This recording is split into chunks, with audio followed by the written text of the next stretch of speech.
uranium, and we're not going to be bullied by the West. And if Israel tries anything, that's it. They'll be wiped off the face of the earth, pretty much. Nice. They're great bunch of people over there. Yeah, but you got to get that revolution from the inside. They're trying. The youngsters, what they also did was they cut off Google. No Google email and stuff in Iran. It's all going to be state-run. Oh, cool. Their internet. So, boy, that'll cut down on people like emailing each other about some kind of word. I think if you put the word revolution in your email, it might pop up on somebody's screen. Well, you know when they do the Facebook snowball fight? Iran was good at that, too, but when they got together on Facebook, it was, okay, we're going to have a revolution today. Revolution. We're going to get some shit done. We're not going to throw silly snowballs at each other and set some kind of record that the media could come and report on. Well, in the election, during their election, which is hysterical, and there was a protest, and a lot of demonstrators went out and hit the streets and were pushed back by the military. A lot of those guys, you just hear little stories here and there hidden away about what happened to some of those people. Yeah. Not pretty. No, not at all. Huge prison terms. But it's not some stopping executions. It's not stopping the youth. No. They see, you know what it is? They're regrouping right now and trying to figure out their next move. They just showed a video where a few of them were throwing rocks at some, I don't know, some... That works good. Rock against the tank. They're throwing rocks and... Pretty good. And they were screaming death to the dictator or something like that. Oh, yeah? Or death to our dictator, yeah. So yeah, you know what? Now they got to deal with, anti-nuke people in their country. All the youngster shit. Yeah. But they'll push it down a little harder than we did. I think you're absolutely right. Things like that. But they want the blue jeans. They want the blue jeans, and they want the 80s music, and they want those big bricks. The big brick phones. You got to think they have good phones over there. Do you think they got phones? Oh, yeah. In a way, I think in America we're sort of behind in phones. Until the iPhone hit, I think we were kind of behind in general when it came to phones. Yeah, the big... I really do. There you go. The big fucking... Big brick, he's trying to text on it. White phone with the big antenna. That's the one from Wall Street when he's walking on the beach and you go, wow, Michael Douglas is cool. He could make a call from the beach. That's just terrific. Rocks. So that's what's happening, and then we got some snow that's got everybody talking on the news because, that's what they have to do. Can we finally face the fact that snow isn't that big a deal anymore in this day and age where every street is plowed? I mean, it was legitimately a blizzard. Right. But every street's plowed. It's not like people get snowed in for days on end and have to hit the store for food because they can't get out or any of that shit, It's like, it's not that big deal. Bloomberg was, most of the streets are plowed and everything. Yeah, it's 2010. It better be done. I couldn't get a cab. I had to walk up a windy street. That's what I told Anthony. I'm like, geez. Today's the day you can't get a cab. Every other day there's 100 cabs fighting for you. Causing all sorts of havoc on the streets of Manhattan. But the one day you really need them, you can't get them. Yeah, they're scummy. That's just how it is out there. But, man, the snow is whatever. I mean, when I was down in Philly for that big, huge blizzard, I mean, the next morning it took me a half hour to fucking dig my car out, and I backed out onto the street, and I was good. Yeah. And they didn't have any plows down there. People are obviously giving me shit for what I'm saying, and I wasn't in yesterday. I had something very important to do yesterday that I couldn't risk being stuck in the city or spending 2 hours on the expressway driving home. Something very important. No, it wasn't fucking on girls. No, it wasn't. No. I'm not going to tell you, but it was very important, so shut up. I know what it was. Shut your yap. But believe me, this morning, some kid came to the door in the middle of the blizzard and was like, shovel your driveway? It's like, what? I was nice. I said, no, thanks. I go, maybe, after this is over, if you want to come by and do it. Like, why would I have him shovel the driveway? Just because the kid's trying to make a few bucks. If it's going to stack up another foot, 2 feet of snow behind me. $20? I didn't even ask him. I said, scram. They scram. shoveled all the snow from your lawn onto your driveway and then yelled "Baba Booey" and took your money. Exactly. That stupid I don't need Baba that Booey shit. thing. Enough of that crap, too. I don't need that. Enough of everything. Yeah, again, just put it in reverse and I'm out. I was the guy, though, this morning because I can't garage the Escalade. I got too much crap in the garage trying to get it out. But, it stays outside. So I was the guy with the big broom. I had the big broom trying to sweep off the truck. Got all the windows and the windshield pretty much uncovered. But I had the giant pyramid of snow on top of my vehicle that's just like blowing off into people's faces when they drive behind me. I was the guy I hate driving behind. You didn't. But I couldn't clean it up. No, I'm in a hurry. Well, the snow just goes flying off your vehicle. Oh, yeah. Every but so no- often a giant chunk will just come flying off. But no one's on the road right now, so it doesn't matter. Nah, there were a few people, but not I like many, the complete sheets of ice snow that fall off some of these trucks and just tractor start trailers, yeah. going right at your car. It looks like that thing that the criminals in Superman 2 were trapped in. When it just comes rolling toward your car and hits your windshield. Mm-hmm. It's scary. Well, you missed our Snow like Day in a show movie. yesterday. We had a lot of fun. It ended with Jimmy and E-Rock putting on the, what was it called? The Hoodie Footy Snuggle Hoodie Suit. Footy, yeah. I saw the pictures. This is all about, product placement now. It went about some consumer site too. Yeah, it did. That picture. Yeah, one of my pictures. Or Yeah, it one of ended our up- pictures went on Consumerist or something like that. Yeah, I don't know what it is, But I guess it's a big website. I don't know. We're just having fun.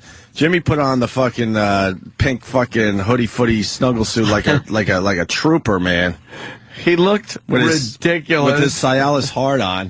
No one really captured the Cialis hard on. I They think I captured saw in the different boner. stages. I really was not packing full. No, at one point you sort of had some. Maybe a 15%er. I didn't feel completely. I saw the picture, and it just reminded me of A Christmas Story when they put the kid in that's the bunny Ralphie. suit. Is it Ralphie? Yeah, It just looked. Look at him. It's pink. What is the Consumerist? Is that a big website? Does anyone know? Because they're talking about the hoodie footy snuggle suit from Pajamagram. They get a nice plug today, and then they show the picture of Jimmy in it.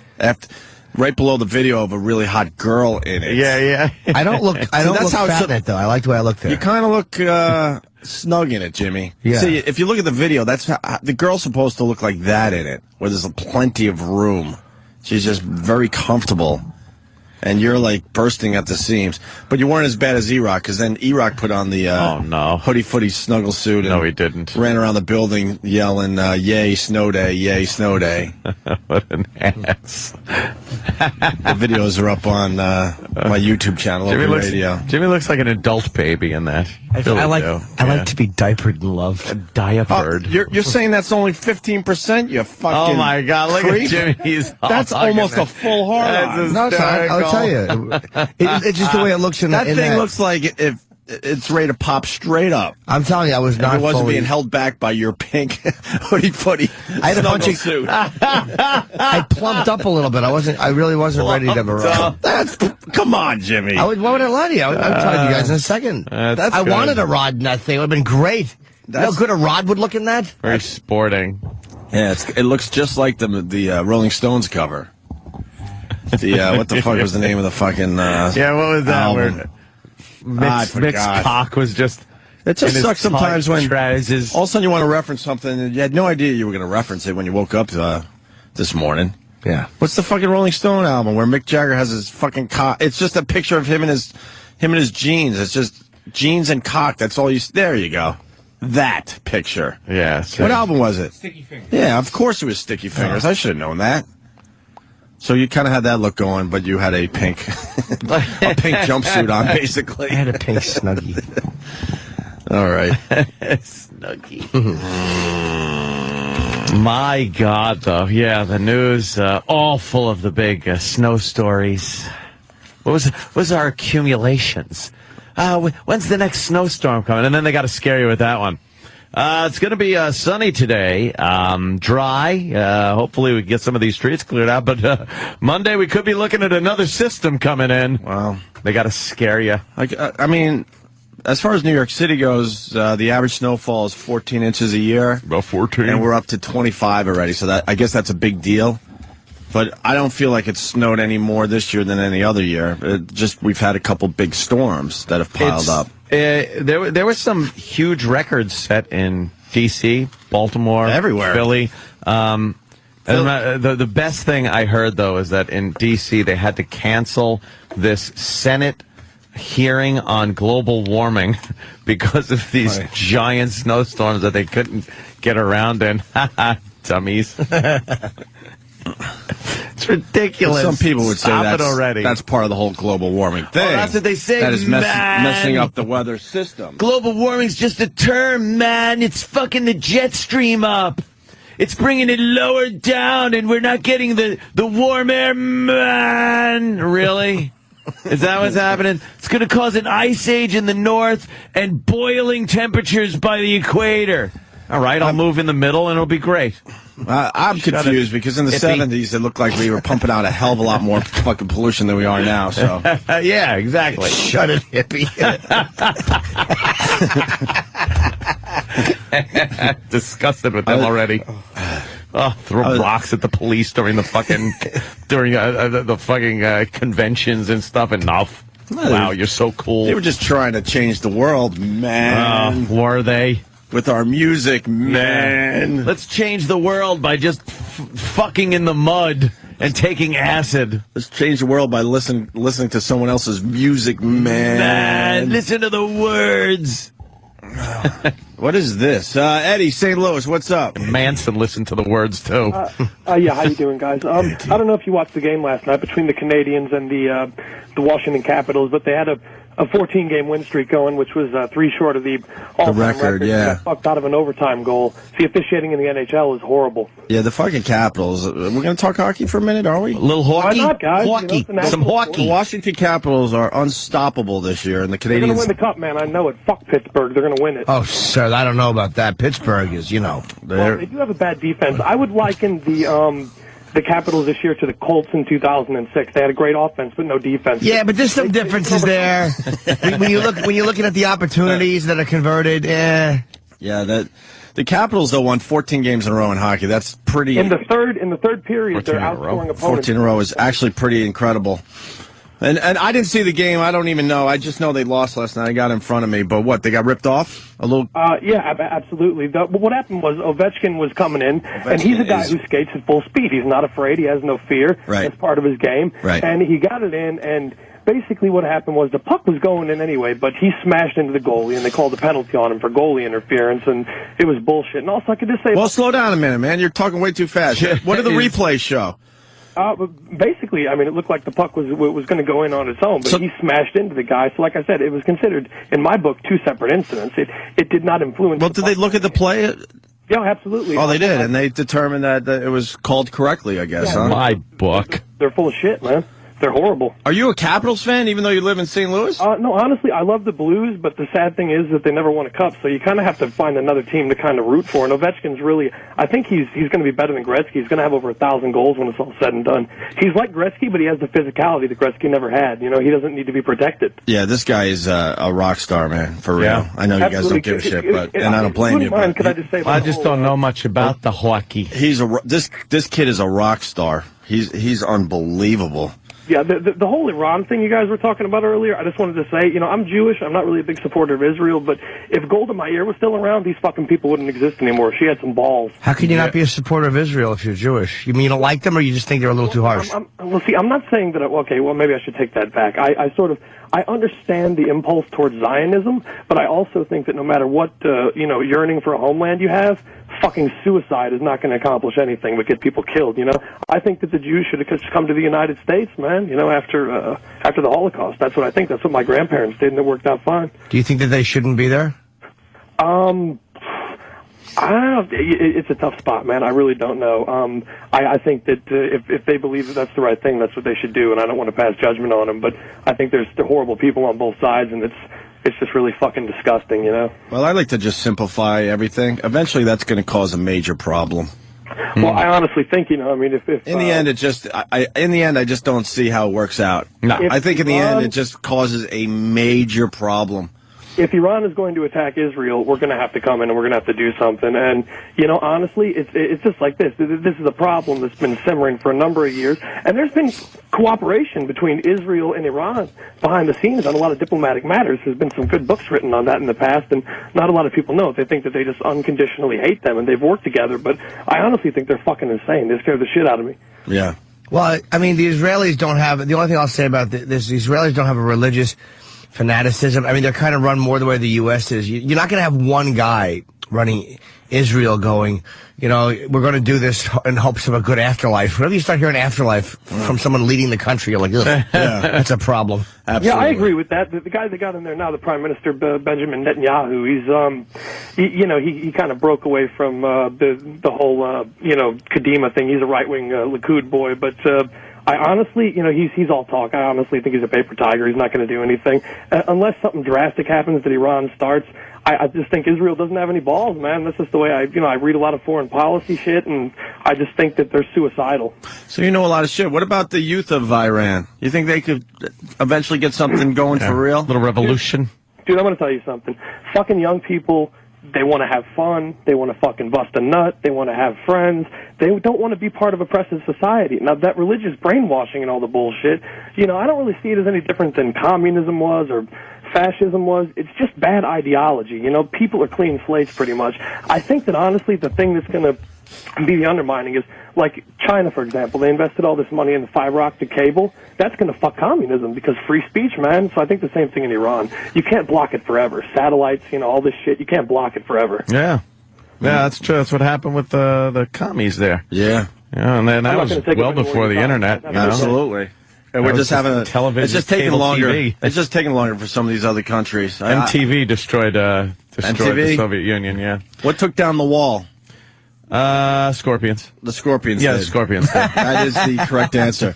Winds of change. Winds of change, things like that. Yeah, that took the wall down. Hey, completely. Eddie, I'm starting to recognize your voice. Call in any time, man. You do all right. But I leave you with this. Nick in Pittsburgh writes, Caps will always be the Pens bitches. Oh, dude. Oh, shit. Sidney Crosby's a bitch. Did you see that game where Ovechkin had his first playoff hat trick and they threw all those hats on the ice? If I'm not mistaken, Crosby went over and fucking complained. He wanted one of the officials to fucking stop it. What a bitch. Fuck him, dude. He was there. There was like one hat thrown on the ice for him because he had a hat trick. Yeah. He just thinks he's God's gift, man. And Ovechkin, all he cares about is the game, dude. He's not a pretty boy. You know what? Crosby is. I'm gonna kill. People in Pittsburgh aren't gonna like me, but he kind of. He kind of is a crybaby. Kind of is, man. Kind of has a weird attitude about him. Yeah, hockey's a man's game, and I tell you, I'm a baseball fanatic, but I'm falling in love with it, even though I don't think the Blues are ever going to do it. But the nice thing is, if they ever win a cup, I'm in on the ground level. There you go. All right, brother. Thank you. Thanks for your call this morning. Let's go to Colin in Virginia. Colin. How you doing? Okay. What's up, Colin? Yeah, pretty good. Ironic remark. Go ahead, Colin. Ovechkin is such a hockey fanatic. He actually wears his own sweater around D.C. to the local restaurants and goes out to eat in it. Who?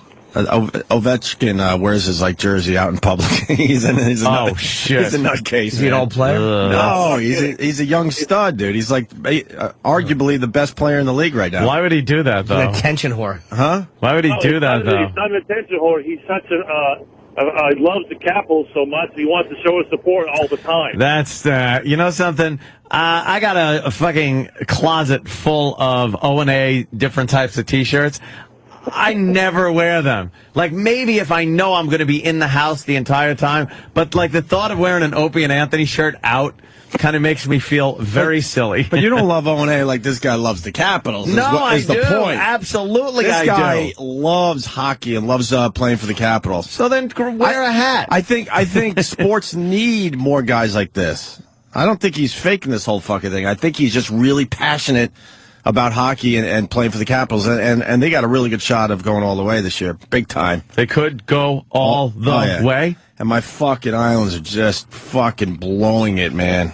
We lost 7 in a row, then we finally break that streak, and then we lost to Pittsburgh last night. We're way out of the playoff race all of a sudden, and we were right there. Apparently, last night's Nets game, right? The attendance. 1,016 people. And that's pumping up the number. That's exactly. That's got to be pumping up the number. 1,016 people. Everyone had fucking courtside.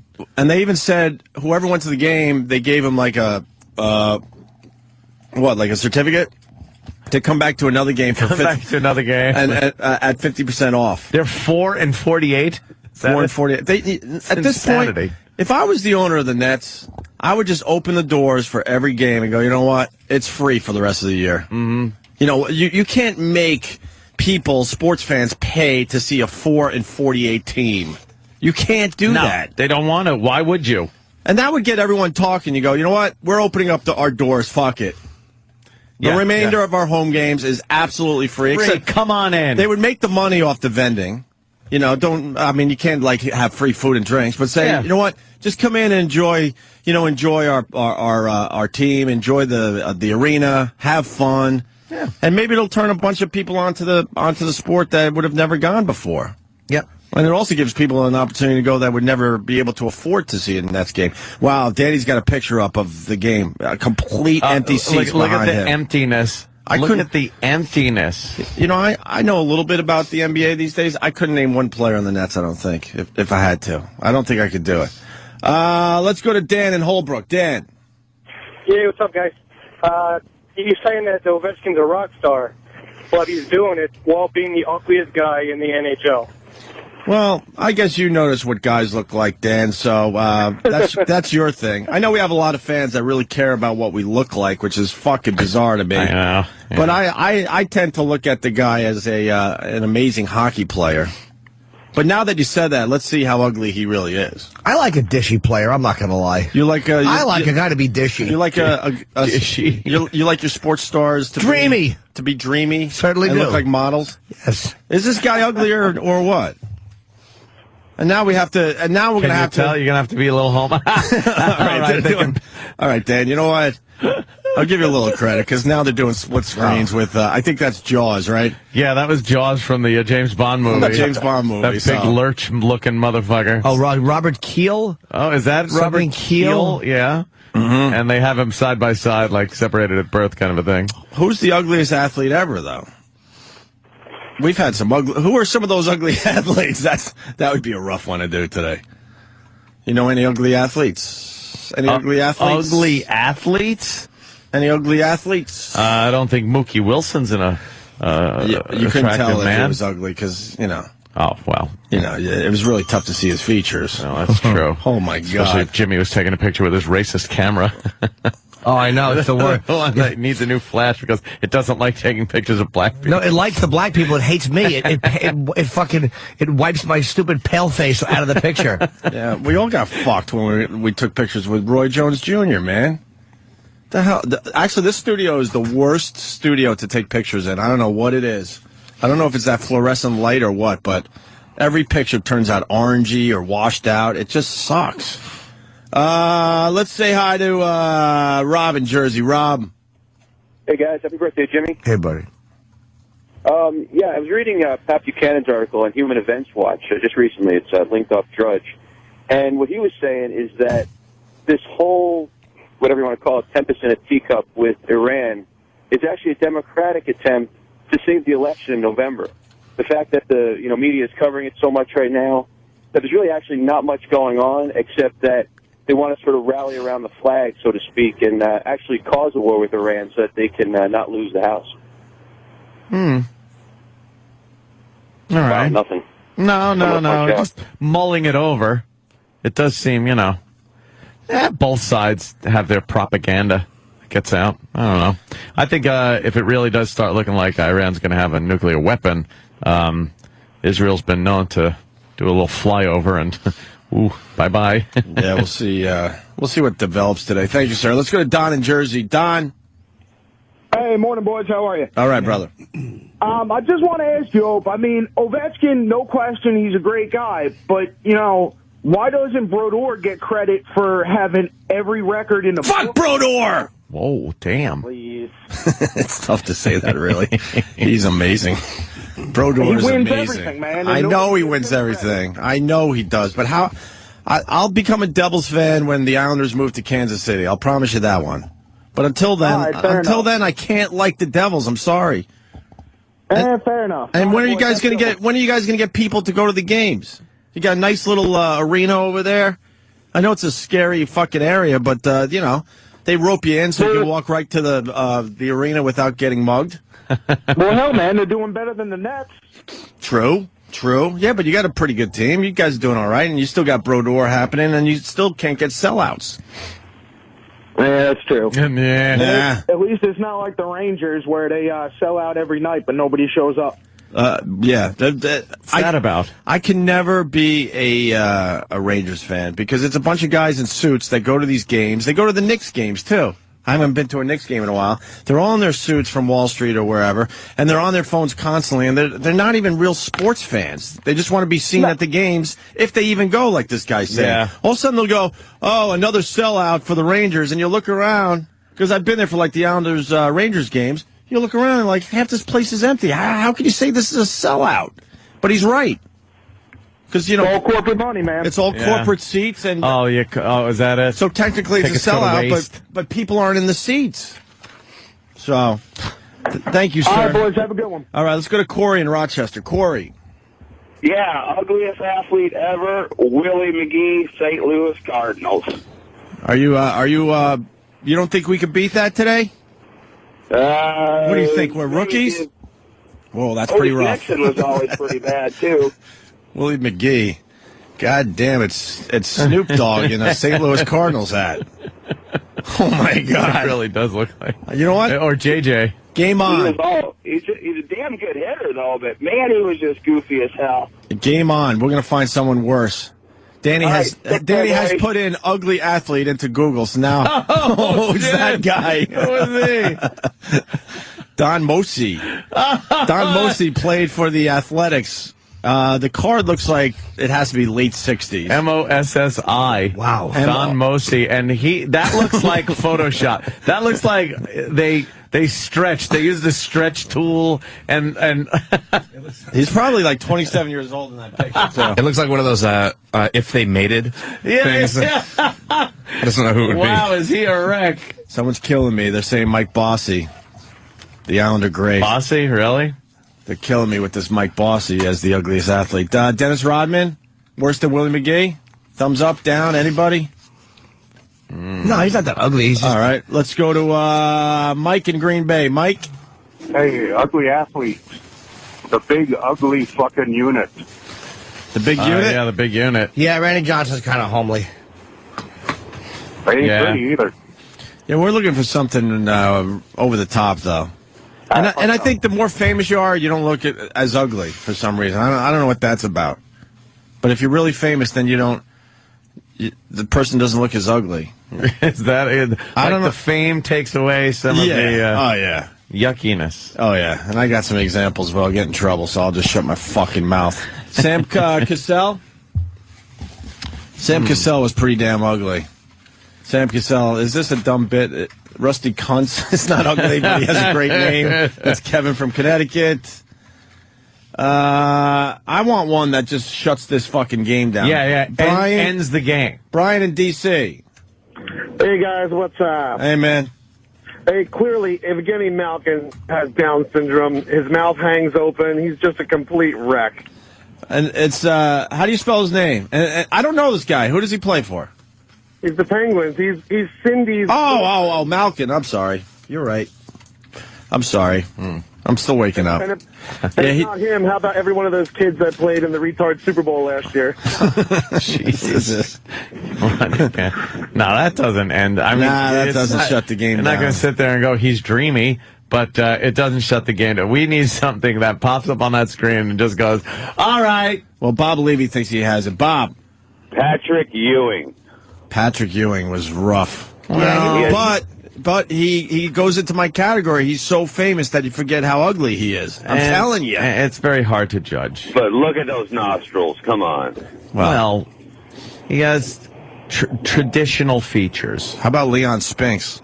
Leon Spinks. Spinks is pretty Although good. Ewing was an ugly guy, but he wasn't misshapen or malformed. He was just an ugly dude. The baseball player Moss we were looking at, literally looked like somebody had fucked with the photo. Look at Leon, an old Sports Illustrated Leon cover. Spinks is not a, but he would he be bad looking if his teeth hadn't been punched out? and look at his eyes are going every which way. He's got those big friggin' like he's been hitting the brows too many times. It's probably a boxer somewhere. Yeah. All right, Bobby. See you, Bob. All right, see you later. What about Pat Cummings? I don't remember him. Cummings. I know he played for the Knicks. I don't remember what he looked like, because in the end, I don't. You don't. Yeah. It's got to just be a. That's it. I don't know. That first one was really. Wait, Tim might have it. Tim in Pittsburgh. Tim. Good morning, boys. How you doing? All right, brother. Ugliest athlete of all time, George Murasan. Yeah, put George Murasan in the Google image. That dude's a fucking mongoloid. It's Muresan, or something like that. Yeah, he's this guy's a little rough. All right, boys, punching out. Happy What birthday. is he? He looks like he's almost like he wants to be Japanese, but he's got a Mo retard hairdo. All right, he's gonna be tough to beat. Wow, that is a good one. He's gonna be tough to beat. Rafael Ramirez from the Braves. I think we might have our winner. I really do. That's a good one. Let's say hi to Gomer in Texas. Gomer. Yeah, talk about Iran. Sure, Gomer. I just took a college course, a political science course, from a guy who was a military intelligence officer and stationed in the Middle East for like 22 years. Right. And he was for certain we're going to be at war with Iran in 18 months. Oh, really? Israel doesn't have the air power to knock out all of their nuclear test sites at once. And, I mean, this guy knew what kind of bombs it would take, knows what kind of planes it would take to get them over there. And he says, we're the only ones with the capability to take them out all at once. And when you boil down all the actions of what could happen, they have to be taken out. You can't let Iran run around with nuclear suitcases, because Middle East will be glowing in, 2 years, and then gas prices are $75 a gallon. Yeah, but I don't trust who they would give them to, because they really are. If they know how to enrich uranium, I don't trust where those weapons would go. Right. I don't care if they have them.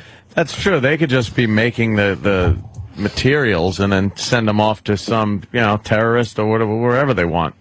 Well, and they don't That's need the the problem. technology to get them anywhere. They're in the area, can drive them up to anywhere, and within 100 miles, and everything's glowing. And that's the problem with like a country and terrorists. You can have a country like Iran that has enriched uranium, and then they send it off to Al-Qaeda, whatever, let's just say some terror organization. They use it either in a nuke or a dirty bomb. And then we look around like we always do, going, well, there's no country. Then they have plausible deniability that, hey, we didn't do anything. We're doing, we're just enriching it for our own energy use. And then we're stuck, again, trying to bomb out people that we don't know who they are, where they are, what they are. And meanwhile, Iran is sponsoring them. I really do hope Israel takes care of them. I really do. Well, that's the problem. Israel would, because they're just as crazy as Iran, but they don't have quite the firepower to get it all done at once. And if they leave one open, then as soon as they attack, here come the nuclear bombs. I mean, it's a 1-2 punch. If you don't knock them out, then they're going to knock you out. I wonder if they know where all the bombs are. Well, that's the problem. We've got the satellite photos. I mean, we can see them all, but it's either we have to commit and go blow them up, in which case Russia is now good friends with Iran, and we're going to piss off Russia and see what happens there. But like I said, knowing where they're at, Israel still can't take them all out at once. They can't afford enough F-15s to fly out to man a mission to knock out every one at once. How dumb is it like that... I said, you leave one open, and that's all it's going to take. And once you start nuclear war in the Middle East, it's bad news for the world. How many miles apart is Israel and Iran? I don't know. It's about 2 inches on the map. Hell. Does anybody know? That's funny. Maybe we could check that. I'm wondering if they're a couple thousand. I have no... No, it's only a few hundred miles, It is, right? okay. They could lob a missile in there. How dumb is it that eventually we'll just blow ourselves up? Well, it's just inevitable. World War II technology to get a missile from Iran to Israel. So, yeah. I mean, even idiots over there can figure it out. Yeah. Well, then why doesn't Israel just use missiles? Because if they launch, then Iran launches. I mean, it's got to be an instant attack. I mean, and like I said, this is all from somebody who briefed the CIA. So, I don't know. And by the way, look up Arvinas Sabonis. That guy looked like a mongoloid. Oh, yeah, he's up there, too. Thank you, sir. Gomer in Texas. Let's go to Mike in Utah. Mike? By the way, I don't like the fact that guy had all this information and then said, like, 2 inches apart on a map. On a map. Makes me doubt some of his fucking intel. Some of his theories. Great. Mikey. Yeah. What's up, Mike? Hey, Manute Bol. Yeah, Manute Bol is... Guys like 7'6", 80 pounds. But he's a freak. Like, And he has to put elastic bands around his tube socks to keep him up. He's just ugly. That is true. I read that Why? once. He was so fucking he's so lanky thin. and He was 7 foot when he was playing. What was he? 7'7"? what was that Somewhere fight? around there? Didn't he do a celebrity fight or something? And he just 80 looked like... pounds, too. And he weighs 180? Yeah, look how thin. Oh. Yeah, he's just, I mean, I'm sure he's more than that, but he's just a little skinny guy, but way tall. Yeah. He looks like that thing that came out of the ship at the end of Close Encounters. Oh, fuck yeah. That big thing raised its arms and then they left. Woody Allen had a funny line about how he doesn't travel with the team. They just fax him to the next city. I met him. Only guy out there that could shoot one shot and be player of the game. I met him in, I think it was Providence. I think it was up there one time, and he was on Main Street coming out of some joint. And he looks like a black praying mantis. For real. I'm not even going for a joke or anything. It's just so bizarre, this guy. Did you say hello to him? Oh, yeah. We shook his hand and everything. He's a freak of nature. And he's not so even thin and so tall, and his arms are ridiculously long. The span on his arms are just amazing. He was supposed to be a great player. He just never got it done. Is he still playing? No. It's been a while for him. He's had all sorts of problems. I think he had lions and tigers eating family. I don't know. He's got That bad, huh? He's got a crazy story. I forgot what it was. Another thing I didn't think we were going to talk about today, so I'm not up on my Manute Bol info, but yeah, if you want to look it up, he's had some weird shit happen to him. How tall? And then I think he gave all his money to his hometown or his home country, so he's broke. Really? Yeah, he made millions, but he gave it all back to his homeland because it was a. Help me out, man, because it is a pretty good story if you got some of the facts. It says here that he established something called the Ring True Foundation in order to continue fundraising for Sudanese refugees. He gave most of his fortune, which was an estimated $3.5 million, to the cause. That's all he had? Yeah. I don't say that's all he had, but, in the NBA, you think guys are going to have no 30 kidding. million. Then he did that celebrity boxing show on Fox. I think he did that because he was broke and needed money. Oh, poor bastard. So, Yeah, he fought William Refrigerator Perry. Oh, right, the fridge. What? That's it right. looked so ridiculous. He was swinging those lanky arms and... Who won? no one.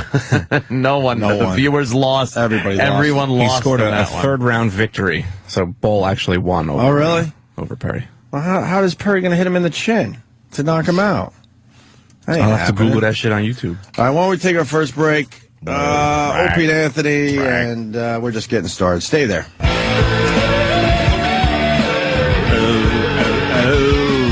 Opie and Anthony, good morning to everybody. Morning. What happened to Jimmy now? Jimmy had to go pee-pee. I don't know what happened. It just hit him like a lightning bolt.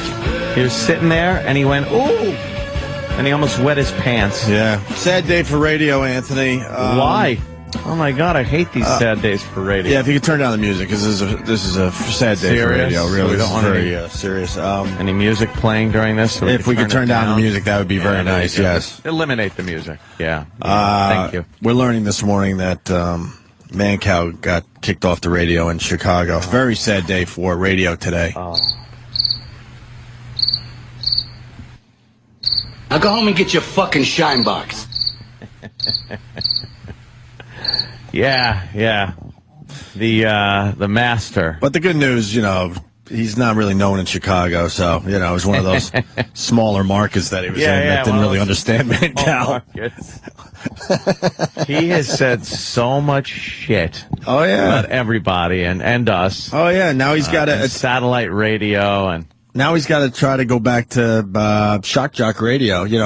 He turned his back on that whole thing. He turned his back on edgy stuff. Yeah. And now what? Now that he tried to go legit, quote legit. I think those guys are more insane than we are. You know what the shit they spew. You know what the problem is? He tried to go from dumb shock jock, hey turd, you're driving toward the wall, the airbag's gonna go off. Are you okay, turd? To Sean Hannity. You can't do that. Well, doesn't work. Well, the article that came out, they wish he turned into a Sean Hannity. They wanted him to turn into a Sean Hannity. But he can't. They said they want to bring, what do they say, respectability back to right-wing talk or something, or conservative talk. Yeah, respectability and credibility. Because he had no credibility as a conservative talk show host. If you want to talk politics, that's one thing, but don't sit there and think you're someone else or try to fool the audience into thinking you're Hannity or Limbaugh or something. Right. They cultivated their on-air persona. Of course. Now, we know, Hannity, and I assume Rush, it's a similar situation where you have an on-air persona that is based on who you are, but, I mean, Hannity isn't constantly talking about politics when you see him. Right. But they have credibility. They are able to conduct intelligent interviews with politicians, and they don't constantly inject their their inane opinions. You might not agree with them, but they usually have facts to back them up, and they're educated on what they're talking about. Mancow went in there thinking, one day it's, hey, turd, and the next day it's, talking about the government and conservatism and his family values and this bullshit. And no one bought this.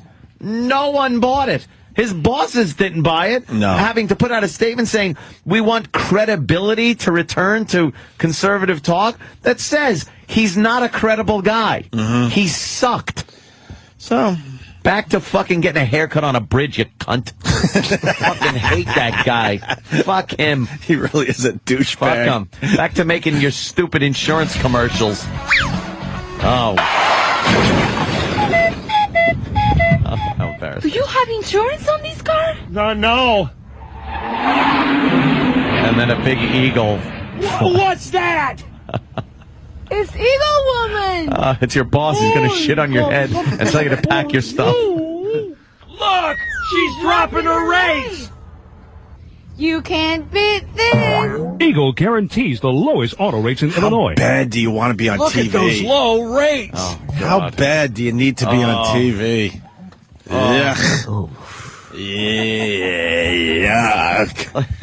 Just look up Eagle Woman and Mancow on YouTube. And that girl was a terrible actress. They both were horrendous. Well, he was not good. No. She was awful. We got to go to Bobo because I gave him 2 assignments. Oh, my God. Because there was a snow day yesterday. Bobo. I was reading his tweets, by the way. Bobo. Yeah, well, anyway, what happened was some people, I think Danny and Travis tried taking over my Twitter, right? So I didn't have my Twitter to be able to use that, to be able to post any images and stuff for the snowball fight. I had to postpone it to today. Well, here's the deal, Anthony. Facebook is all about, getting the snowball fight together. And, right. And when you do this, it's terrific. The media comes out in droves. They got to cover the big snowball fight. Sure. The latest one was in Washington where the word got around on Facebook and there were 1,000 or so people throwing snowballs at each other. It was just crazy. So, Bobo, because Bobo likes to kind of mock. You like to mock the media, right, Bobo? That's what Bobo does. You did the fugitive thing, and now you're going to mock this snowball thing. So Bobo is having his own snowball fight that he's getting together on his Twitter. I bet that's going to work out great. And he was supposed to do it yesterday, but you postponed your snowball fight, didn't you, Bobo? By the way, when the snow was perfect. Yesterday was perfect snowball throwing weather. Today it's a slushy, icy mess. Well, the good news is that there's a spot that has plenty of snow right by where I live. Okay. It's out in the Maurice Park. So are you announcing where the big snowball fight is going to be? Hosted by Bobo. Yep, that's right. I beg one listener to just go there, be in the background, and document this huge snowball fight on Bobo's. Please. Just one listener. So, Bobo, you want Send to me get the a big, pictures on Twitter, and I'll retweet your shit all day long. you want to get a big snowball fight started. Yes, he does. Yeah, he does. And here's the thing, though. I changed. Bobo just repeated and said, "Yeah, he does." I know, because he. I changed my Twitter name. I don't give a shit about any of that stuff. Where's your snowball fight today? It's going to be in Maurice Park. Maurice Park at what time? At 4 o'clock, approximately. Well, you can't do approximately. When they do this on Facebook, they're like, "Yo, noon in front of the Capitol. Let's go." It's going to be at 4 o'clock. All right, 4 o'clock. 4 o'clock p.m. Maurice Park. Okay. Hey, can the fugitive plug it too? Because the fugitive, people might just know you as the fugitive. Yeah, that's true. Yes, it's a terrible fugitive caller. Yes, there'll be a snowball fight at 4 o'clock. Maurice Park. Tweet the location of this park. Tweet the location of this park. All right, Bobo, I gave you another assignment, too. How did the second assignment go? You hear a gunshot go off. That one because I didn't have the Twitter access, I couldn't post a picture of it. Did you make your snowman? We told you to make a snowman yesterday for everybody. Because it was a snow day yesterday for a lot of people. Yeah, I actually did that also. Where's the picture of your snowman? I wasn't able to post it because the people took over my Twitter password.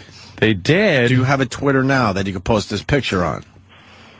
Yeah, I got it now that I could post a picture of the snowman. Well, what's your Twitter? This is exhausting.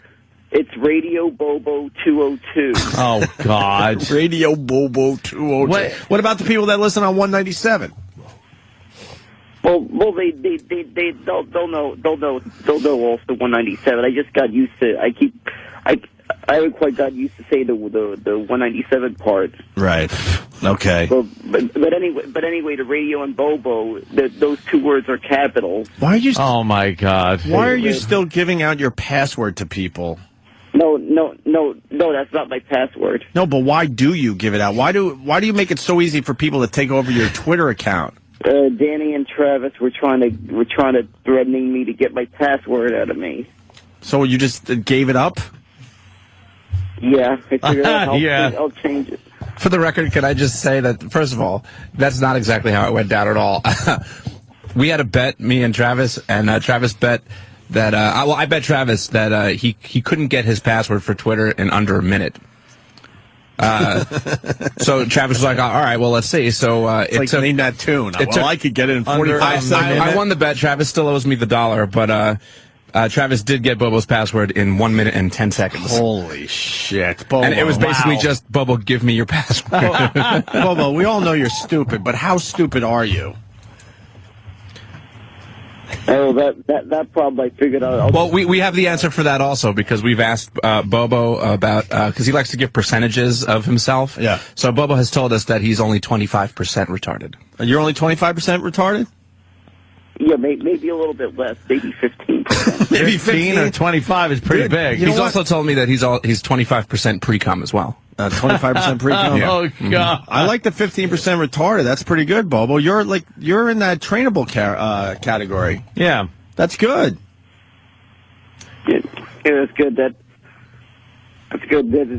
See the intelligence part. And now that you're officially admitting that you're retarded, do you mind when people use the R word? Because that's a big story these days. Sometimes it is. Sometimes it isn't. But I don't even think I'm enough to be considered retarded. All right, Bobo. So was Bobo the one that were you posting those tweets last night, or was that a hijacked account? What was it the tweet said? The one that was asking for hot chicks. That was me. I was reading these things, dude. I was laughing my ass off. There were like 5 in a row, and then you'd skip one and talk about something else inane and stupid, and then it'd be like, Eddie, hot girls, Colby. I like. I like this tweet that you tweeted, Bobo. It says, "Is it bad if you find cum in your shit? What's that mean?" Why did you say that? That was someone trying to take over. No, but this is you said this is your new Twitter, Bobo, Radio Bobo 202. It says right here, E-Rock made me come without knowing it. Well, that's the same account you guys stole the password of. No, I was wondering. Changed the password. Oh yeah, that's right. You guys changed the password, and I couldn't even access my Twitter for a while. According to Bobo, we breached his Twitter account. That's how he described it. Oh, really? That we breached it. All right, enough with this, Bobo. So, Bobo, the big snowball fight is today. We're doing that whole Facebook snowball fighting thing. We're gonna show the world what Bobo could get done with a snowball fight. How many people are you expecting, Bobo? I'm expecting as many fans in the area as possible. How many are you expecting roughly? Yeah, but you just announced it on a pretty popular radio show, so I'm assuming I would be disappointed if it's less than 1,000 people at that park at 4 o'clock, Bobo. Yeah, believe me, I'm expecting thousands of people to show up. That's awesome. Yeah. And you should, and you really should. Are you going to go there early and kind of prepare and get some snowballs together? Yeah, I'll be there a little bit early. Okay, so once again, 4 o'clock. What park for the big snowball fight with Bobo? It's at Maurice Park. Maurice Park in Queens. And where's the picture of the snowman? The picture of the snowman. I'm gonna as soon as I'm done here, I'm gonna be tweeting the picture of it. All right, good. Radio Bobo 202. We'll see it on. Yeah, you'll see it on. All right, Bobo. There. All right, thank you, Bobo. Last night. All right, taking a picture of it. Bye, fugitive. Yeah, call tomorrow and let us know how the snowball fight went. I'd say probably tens of thousands. That could happen, or at least 10,000. You know how many people this show reaches, Bobo, and you better be ready for a huge crowd. I hope you're ready. Yeah, I'm ready for this one. All right, good. And hopefully at least one listener will send me a picture of this huge snowball fight. Yes, please. Somebody show up and, take pictures. Right, I know a lot of people are showing up, but a lot of people are going to be too busy throwing snowballs instead of taking pictures and videos. So please. Taking pictures with Bobo I'm hoping and at least one fan will at least tweet me a picture of Bobo in that field doing his huge snowball fight. Yeah, we need that. All right, Bobo, thanks. We got to go. All right. Rob on Long Island. What's up, Rob? Rob. Hey, what's up, guys? Hey, man. Hey, yeah, if you want to know the cutting-edge radio that Nick Cannon's up to this morning, he wants people to call in with the person that would most likely want to throw a snowball at. So I think you guys should try to steal that idea and maybe do it later on in the show. Did he get that from the talent coach? I don't know. My brother called me up this morning telling me his radio broke. His radio broke a few weeks ago, and that he's been forced to listen to that dog shit radio. Right. And he's like jealous every day that the shit that I tell him that you guys do, and this is what he's forced to listen to. Well, hopefully Sam or someone down the hall could get us some audio of the big Nick Cannon bit for today. He's got a snow bit. It's nice. Okay. Who would you like to throw a snowball at? I'd like to throw it at Mahmoud Ahmadinejad. You think someone called up with that, or is that too edgy? That might be too edgy for the big snowball bit. Fucking, please give me audio of that. What do we got? Oh, yeah, speaking of snow, got a nice NBC affiliate weather person just freaking out, doing more shit, doing everything but do the news and weather for you. Here we go. Listen to this, weatherman. I hope that you're excited about this wonderful Tuesday. Are you as regular as I am? The satellite this morning shows sunshine here in the southeast and snow up at the top of the map. Let's zoom into the state. Come on, Stuart. Oh, come on. All right, now it's going to be just as breezy today. Wind kicking up. We have a lake wind advisory in the forecast. 7 o'clock. What the fuck? Did the guy write in the teleprompter, "Are you as regular as I am"? Is that why he's laughing? Like, what happened there? He couldn't hold it together, that's for sure. Makes a joke about being regular, then giggles for the rest of his forecast. That beats that fucking stupid yelling guy. Yes. Rick Kosak? Oh, Rick Kosak. Jim Kosak. Jim Kosak? Sack. Where's it Rick Kosak? I think it's Jim. Jim Kosak?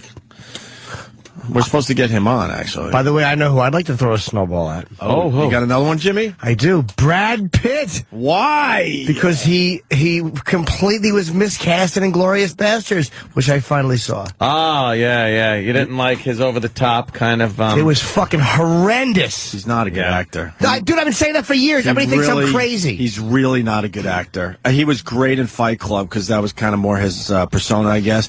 But he's not a good actor. I thought he was terrible in that movie. Oh, yeah, Arrivederci. We get it. It was like a really weird Brando face and trying to be like Billy Bob and Sling Blade, and it didn't work. And everybody else in that movie was fucking fantastic. Really fucking good. You like the movie? Christoph Waltz, I think, played Hans, who was up for supporting actor. It was amazing. I liked the movie a lot. I didn't think I would, but I really liked it. Oh, you didn't see it? Did you see it? Jimmy's yeah. saw it. I loved the beginning where the Nazi comes to the guy's farmhouse.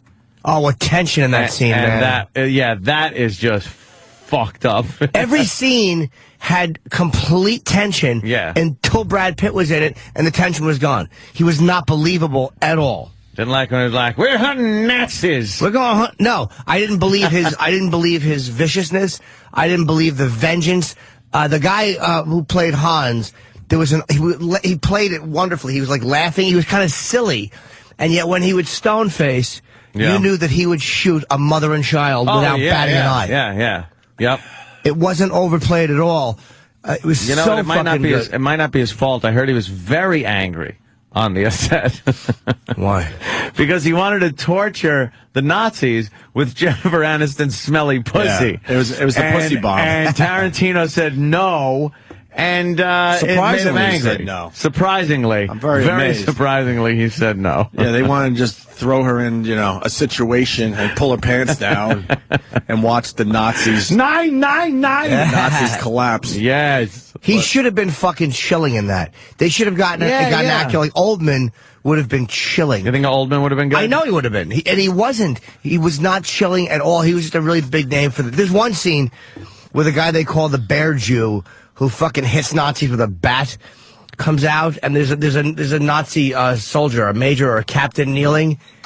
Remember that scene? Yeah. And he's looking the guy in the eye when the guy's got the bat. Yeah. And he looks at his Nazi cross. He goes like, "What's that for?" The guy goes, "Bravery." And he doesn't bat an eye when this guy cocks his bat back. That was Smashes fucking great. His fucking skull in. The tension was so good in every scene, especially when Hans was in it, because you knew that whoever he was in the scene with was in imminent danger. Yes. Imminent danger. Imminent fucking danger. Coke Logic says Brad Pitt was great as Aldo. He was not great as Aldo. And he's yelling, "No, Jimmy, no." He's not a good dude. Tell Coke to call in. I didn't think he was good at all. It was corny. And Jordan's calling Jennifer's pussy Zyklon P. Little Zyklon P. Let's say hi to Tim in Portland. Tim. Oh, yeah, I thought that Inglourious Basterds was Tarantino's weakest picture so far. I didn't, honestly, Tim, I didn't expect to like it at all. I didn't really want to see it. My girlfriend wanted to see it. I'm like, fuck it, we'll watch it. And it was much better than I thought. But it was nominated for Best Picture. How could you say it's his worst picture yet there, Tim? Honestly, most Hollywood pictures, they don't really glorify Jews. They portray them as victims. This was Tarantino's opportunity to reverse that, and he did, and it's fantastic. But the film was about character, not about character. There wasn't that great development and plot like in Jackie Brown. It was disconnected, and it really didn't work for me. Are you saying it was more of like people loved it so much because it was about hurting Nazis, which was a great theme, but the movie itself maybe wasn't as strong as people's liking of the theme?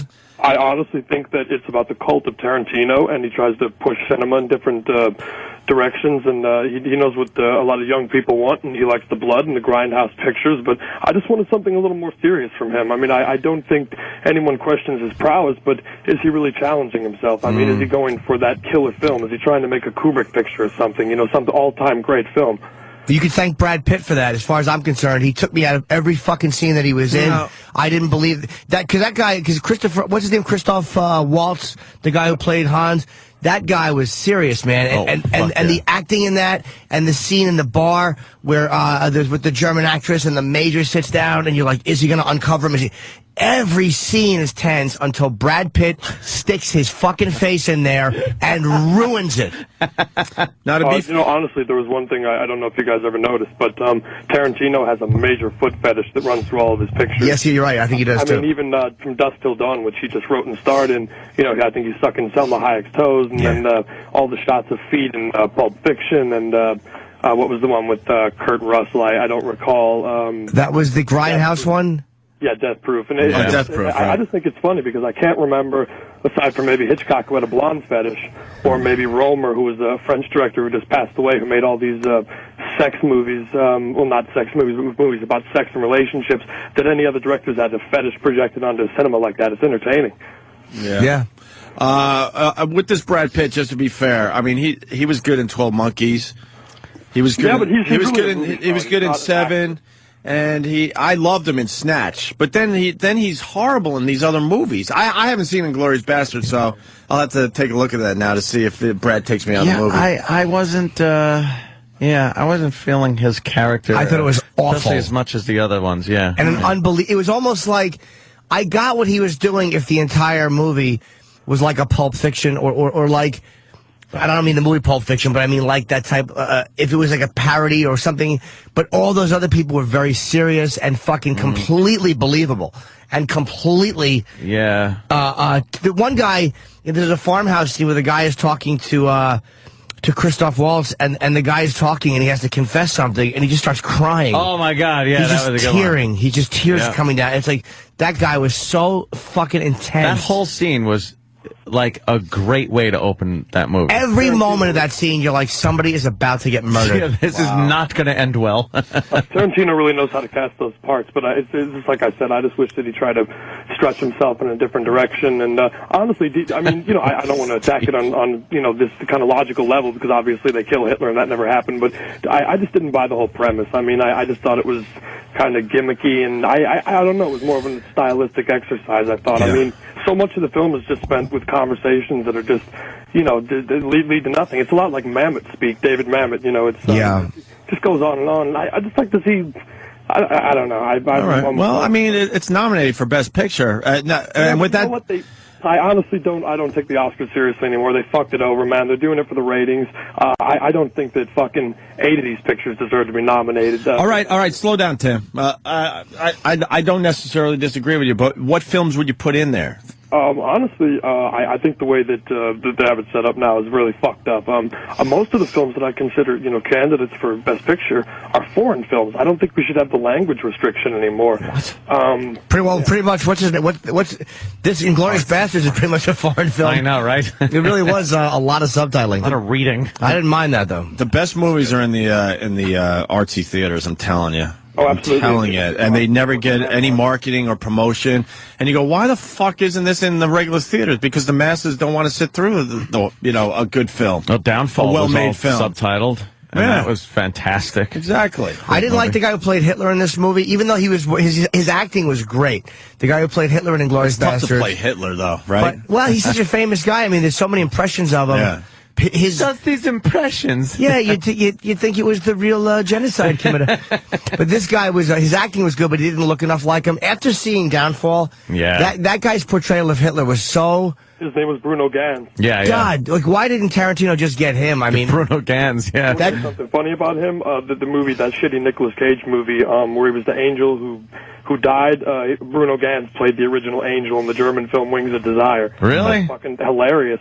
It really shows you what a great actor can do if they're given a good character. There are so many parodies where Bruno Ganz is in the bunker, and it's where he's talking to all of his generals, and it's based on everything now. Like everything that comes out. The iPad, they did an iPad one, Oh, yeah, because they just redo the subtitles. It's just him speaking German, but they redo the subtitles, and he's just yelling about how the iPad doesn't have a camera, and it's just a big iPhone. And it never gets old. He starts shaking and taking his glasses off. They have one of these. This is fantastic. They have a new one of these coming.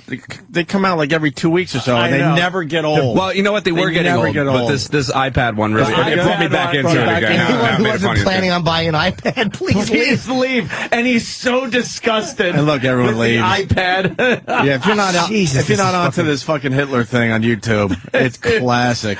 It really is. It is funny. really classic. Hey, Tim, I want to ask you about just unload. Your favorite movie of the year as we head toward the Oscars. Favorite movie of the year. It was probably Prophet.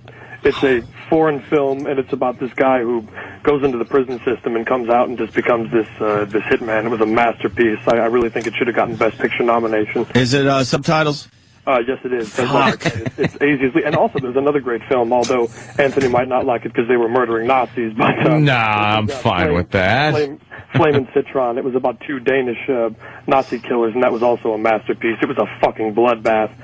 Also, I'm going to punch out in 1 second. I just wanted to say I think the Capitals are going to win the Stanley Cup. The Capitals?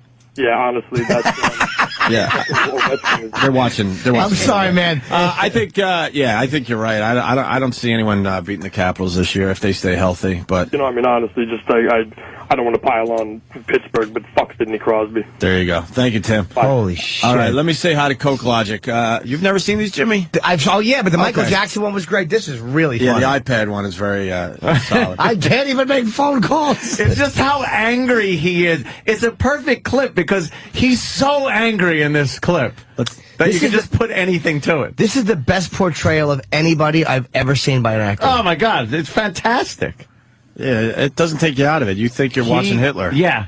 You know? You realize that's what it was like to sit in a room with this guy when he was not happy. And, man, that motherfucker was not stable. That was the way these generals are looking at each other. That was the problem I had with Frost Nixon. The guy didn't look like Nixon to me. I'm like, it took me out of the movie. And I know a lot of people loved that film. But, this Hitler, though, you really look like you're looking at Hitler. And with that said, Coke Logic wants in on this Inglourious Bastards thing. You like the movie and you like Brad Pitt in it, huh?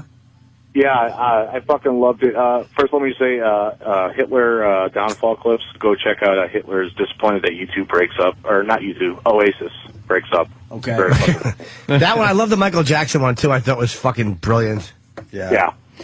But anyways, Aldo Raine is such a fucking great Quentin Tarantino character. I can't believe that Jimmy didn't like him, because so many Quentin Tarantino movies are, well, not so many, most of them are so tongue-in-cheek with their characters. They're a lot of lost my train of thought. Tongue-in-cheek. I understand tongue-in-cheek, and I don't mind a tongue-in-cheek character, but I thought Brad Pitt's what he did with it was horrendous, and to me, a tongue-in-cheek character was Walken as the mob guy in True Romance, but that was a brilliantly done tongue-in-cheek character that while he was sarcastic and there was some fucking amusing moments, the tension in that scene was really amazing, and he didn't pull you out of the scene. He made you want to watch more.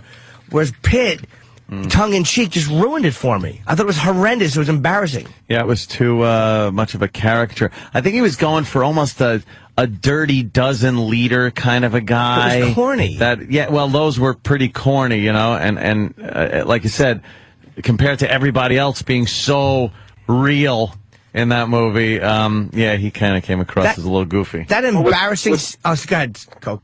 With the movie coming out for years, when they said Quentin Tarantino was doing a World War II movie, I thought, oh, great, this is going to be like Kelly's Heroes with Brad Pitt as the lead, and it was going to be the bastards kind of going around terrorizing Nazis. Actually, upon seeing it on the premiere, I was like, I didn't even know it was subtitled. I didn't even know it was mostly about Shoshana's story and stuff like that. And it's a kind of a misleading movie when you look at the posters. But I think that Aldo kind of blends in with the other quirky characters. I mean, did Mike Myers and Churchill kind of, that scene, take you out of the movie? In all honesty, I didn't even notice it was Mike Myers. I'm so stupid. Mike Myers was in... Yes, he had a little brief part. It was okay, his part, but he wasn't a serious enough part. in the movie for me to be pulled out by it. It was like, Wow. It was a brief one. And he played a character like you've seen before, that whole, yes, well, let me tell you, sir. Yes, that guy. And the scene he was in was just basically an information scene. It wasn't tension. There was no two guys sitting at a table, eye contact. There was none of that. Whereas with Pitt, he was in scenes like when they're scalping those Nazis, and he's trying to get information. Well, I'll kill me a Nazi. It's like, shut the fuck up. Stop it. I could do that. I thought those were more like the fun scenes. There was nothing fun about him, though. To me, what was fun was fucking Han sitting across from that guy saying, "Are you hiding enemies of the state?" And his good humor had gone, and he had drank his glass of milk, and you knew that somebody had to be fucking murdered. That was a fun scene. Yeah, that was chilling, but that's also like a step up for Tarantino. Like, I don't think there's a scene, bad tense, in any of his other movies. So, maybe it's just a victim of growing as an artist, and I'm being left behind here. I think Brad Pitt, I think Brad Pitt was miscast, and I think he was the only big name in the movie. I mean, Mike Myers had like a cameo. I think that was more to get a huge name into the movie. Because look at the other names. There really were no recognizable, at least in American film, names. There are very few. Right. It was all, Brad Pitt was the only real name in that movie. Yeah, you got to get that star in your film, huh? I think so. I mean, maybe to get a certain amount of financing, you have to. All right. Hey, Coke Logic, your favorite movie of the year? I really don't have one. If you want me to choose from the top 10 list, Hurt Locker, I haven't seen yet, so I can't judge that. I'll go with District 9. District 9. All right. And Jimmy, you're trying to see all the movies before the Oscars. You're getting close. Out of all the movies you've seen, what's your favorite? You haven't seen Avatar, right? No, I've seen Precious. Yep. Inglourious Bastards. And Education. And Education. Up in the Air. Up in the Air. I thought Up in the Air stunk. I thought An Education was an average film at best. Precious I thought was very good, except for, again, if I fell apart for me story-wise at the end. Inglourious Bastards I loved. It's my favorite. I don't know if it's the best, except for Brad Pitt. I thought it was horrible. What else have I seen? I haven't seen Julia, and I haven't seen Avatar, and I've not seen Crazy Heart. I don't see how Avatar loses. For Best Picture, I just don't see it. Oh, Hurt Locker. I'd have to say Hurt Locker, definitely. Hurt Locker beats Avatar? I haven't seen Avatar. There's no fucking way. Avatar is one of those movies, though, that the Academy they don't like. It. I know, but they don't like those. They don't like that genre. Yeah, it's more. It seems like it's a big kids movie. Yeah, but I think if the competition was stronger, then it would be very easy for Hollywood to turn their back on Avatar. But I think it was an average year for movies. I think if you take Avatar out of the picture. Average, yeah. I think so. Hurt Locker was good. I don't know. I mean, in other years, that wouldn't be considered Best Picture. No way. So there's no real big, like... I don't think so. Crazy Heart, I think Jeff Bridges, he was great in, but I mean, I don't even know. Is that one nominated for Best Picture? I think it is. Crazy Heart? Yeah. There's 10 movies. I think he'll win Best Actor, but... Oh, District 9 I haven't seen either. I haven't seen District 9. I got to see that one, too, because I'm trying to see them all before the Oscars. But so far, out of all the films I've seen, Avatar is not going to lose. But I got to see District 9, I got to see Inglourious Bastards, and I got to see Precious. And I think I'm done. Yeah, I think I've seen them all. They don't forget the Oscars don't always... Avatar is not like Titanic in the sense that it's more... from what I know about it, it's a special effects masterpiece. And it's like a weird movie with blue people. I'm not saying it's bad, but from what I've heard, the effects are what makes it great. Everyone's saying no way Avatar loses. Whereas with a lot of people, it's Titanic. It was the story that they loved and the acting that they loved. The story's a basic story, too, and the Titanic, a dumb love story that ends horribly. But they've made that film a few times, too. They've made it many times, but it wasn't basically a kid's movie. Because Avatar, that story's been done a few different ways, too, obviously. So. Did any of the Harry Potters ever win Best Picture or any of that? I mean, I don't see it happening. Hell no. No, see, they don't give them to that. Star Wars, none of them. They don't give them Best Picture. They've shunned sci-fi special effect movies for Best Picture. I'll bet he wins Best Director. I bet they split Best Picture and Best Director, which is rare. They normally don't. Best Picture, Best Director. It's normally always the same. He's got to win Director. He's got to win all the special effects awards, and then I think it pushes him over the top, and they say, "Fuck it, we're going to give him Best Picture." Titanic has something different than this does. This just doesn't have. See Avatar, please. See it. I will see it because it'll be a good hour of radio. Because then you can finally really fucking rip it apart. I'm so waiting for my because what they show theater to show it. But what they show locally, you on very TV, locally. it doesn't do the movie justice. I want to see it on IMAX. You really do need the dumb 3D glasses because it looks almost silly on regular TV when they show clips. Yeah. How does the language go? No, I fucking don't fucking. But it's all made up, and he had like language specialists, whatever the fuck they're really called, and they made up a legitimate language that follows the rules of language. This James Cameron. Yeah. I gave everyone a lot of homework. Hurt Locker, I think. Hurt Locker was terrific, man. Fucking good from beginning to end. Really good. Yeah. But I don't know. I don't know if it's enough to win Best Picture. Why don't we take a break? Good luck to you. Black History Month. We're gonna look at somebody. Every day we're looking at somebody. And when we get back, Big A auto-tuned. There's no fucking way. Now, we're trying to prove the last few weeks that this auto-tune makes anyone a good singer. The Stalker Patty doing the Keisha song is just ridiculous. Yeah, that's good. She heard it 2 or 3 times and did a very, very good job with that hit song, TikTok. Well, this is a big challenge here now. Yeah. If Big A can sound even near good, right, it'll be amazing. And maybe when we get back, we could talk about Sam and his big, giant fucking clown feet that went floop, floop, floop, floop, floop, floop, floop down the hallway as he was trying to film E-Rock yesterday. Because everyone's picking up on it. All you hear is floop, floop, floop, floop, floop, floop, giant floop, floop, floop. Feet, penguin. Yeah, just fucking thumping down the hallways trying to keep up with E-Rock. So we got lots to do. And then we got Bob Levy coming in today. We got Otto coming in today from Otto and George. And Google it. Ian Halperin cannot call in today, unfortunately. He usually calls once a week, but he cannot call in today. So instead, we're going to have this guy, Rocco, calling in. Rocco Lourdes? Yes. Rocco Lourdes will be calling in instead of Ian Halperin today. Unfortunately, we don't get Ian this week. We get Rocco Lourdes. Oh, okay. All right. And he's going to be talking to somebody that swears that big stars are using like dating sites to get like, real mates because they're sick of the Hollywood scene. And this person is saying, I don't know if it's true, that Jennifer Aniston uses this service. Oh boy, because she's had it with all the men in Hollywood, and now she just wants a regular Joe. Oh, good luck. So this guy Rocco Lourdes will be calling in today. And we're going to conference him in with this woman, Amber. All right. That sets up big stars with regular people. Looking forward to that. But first, Black History Month continues. Fuck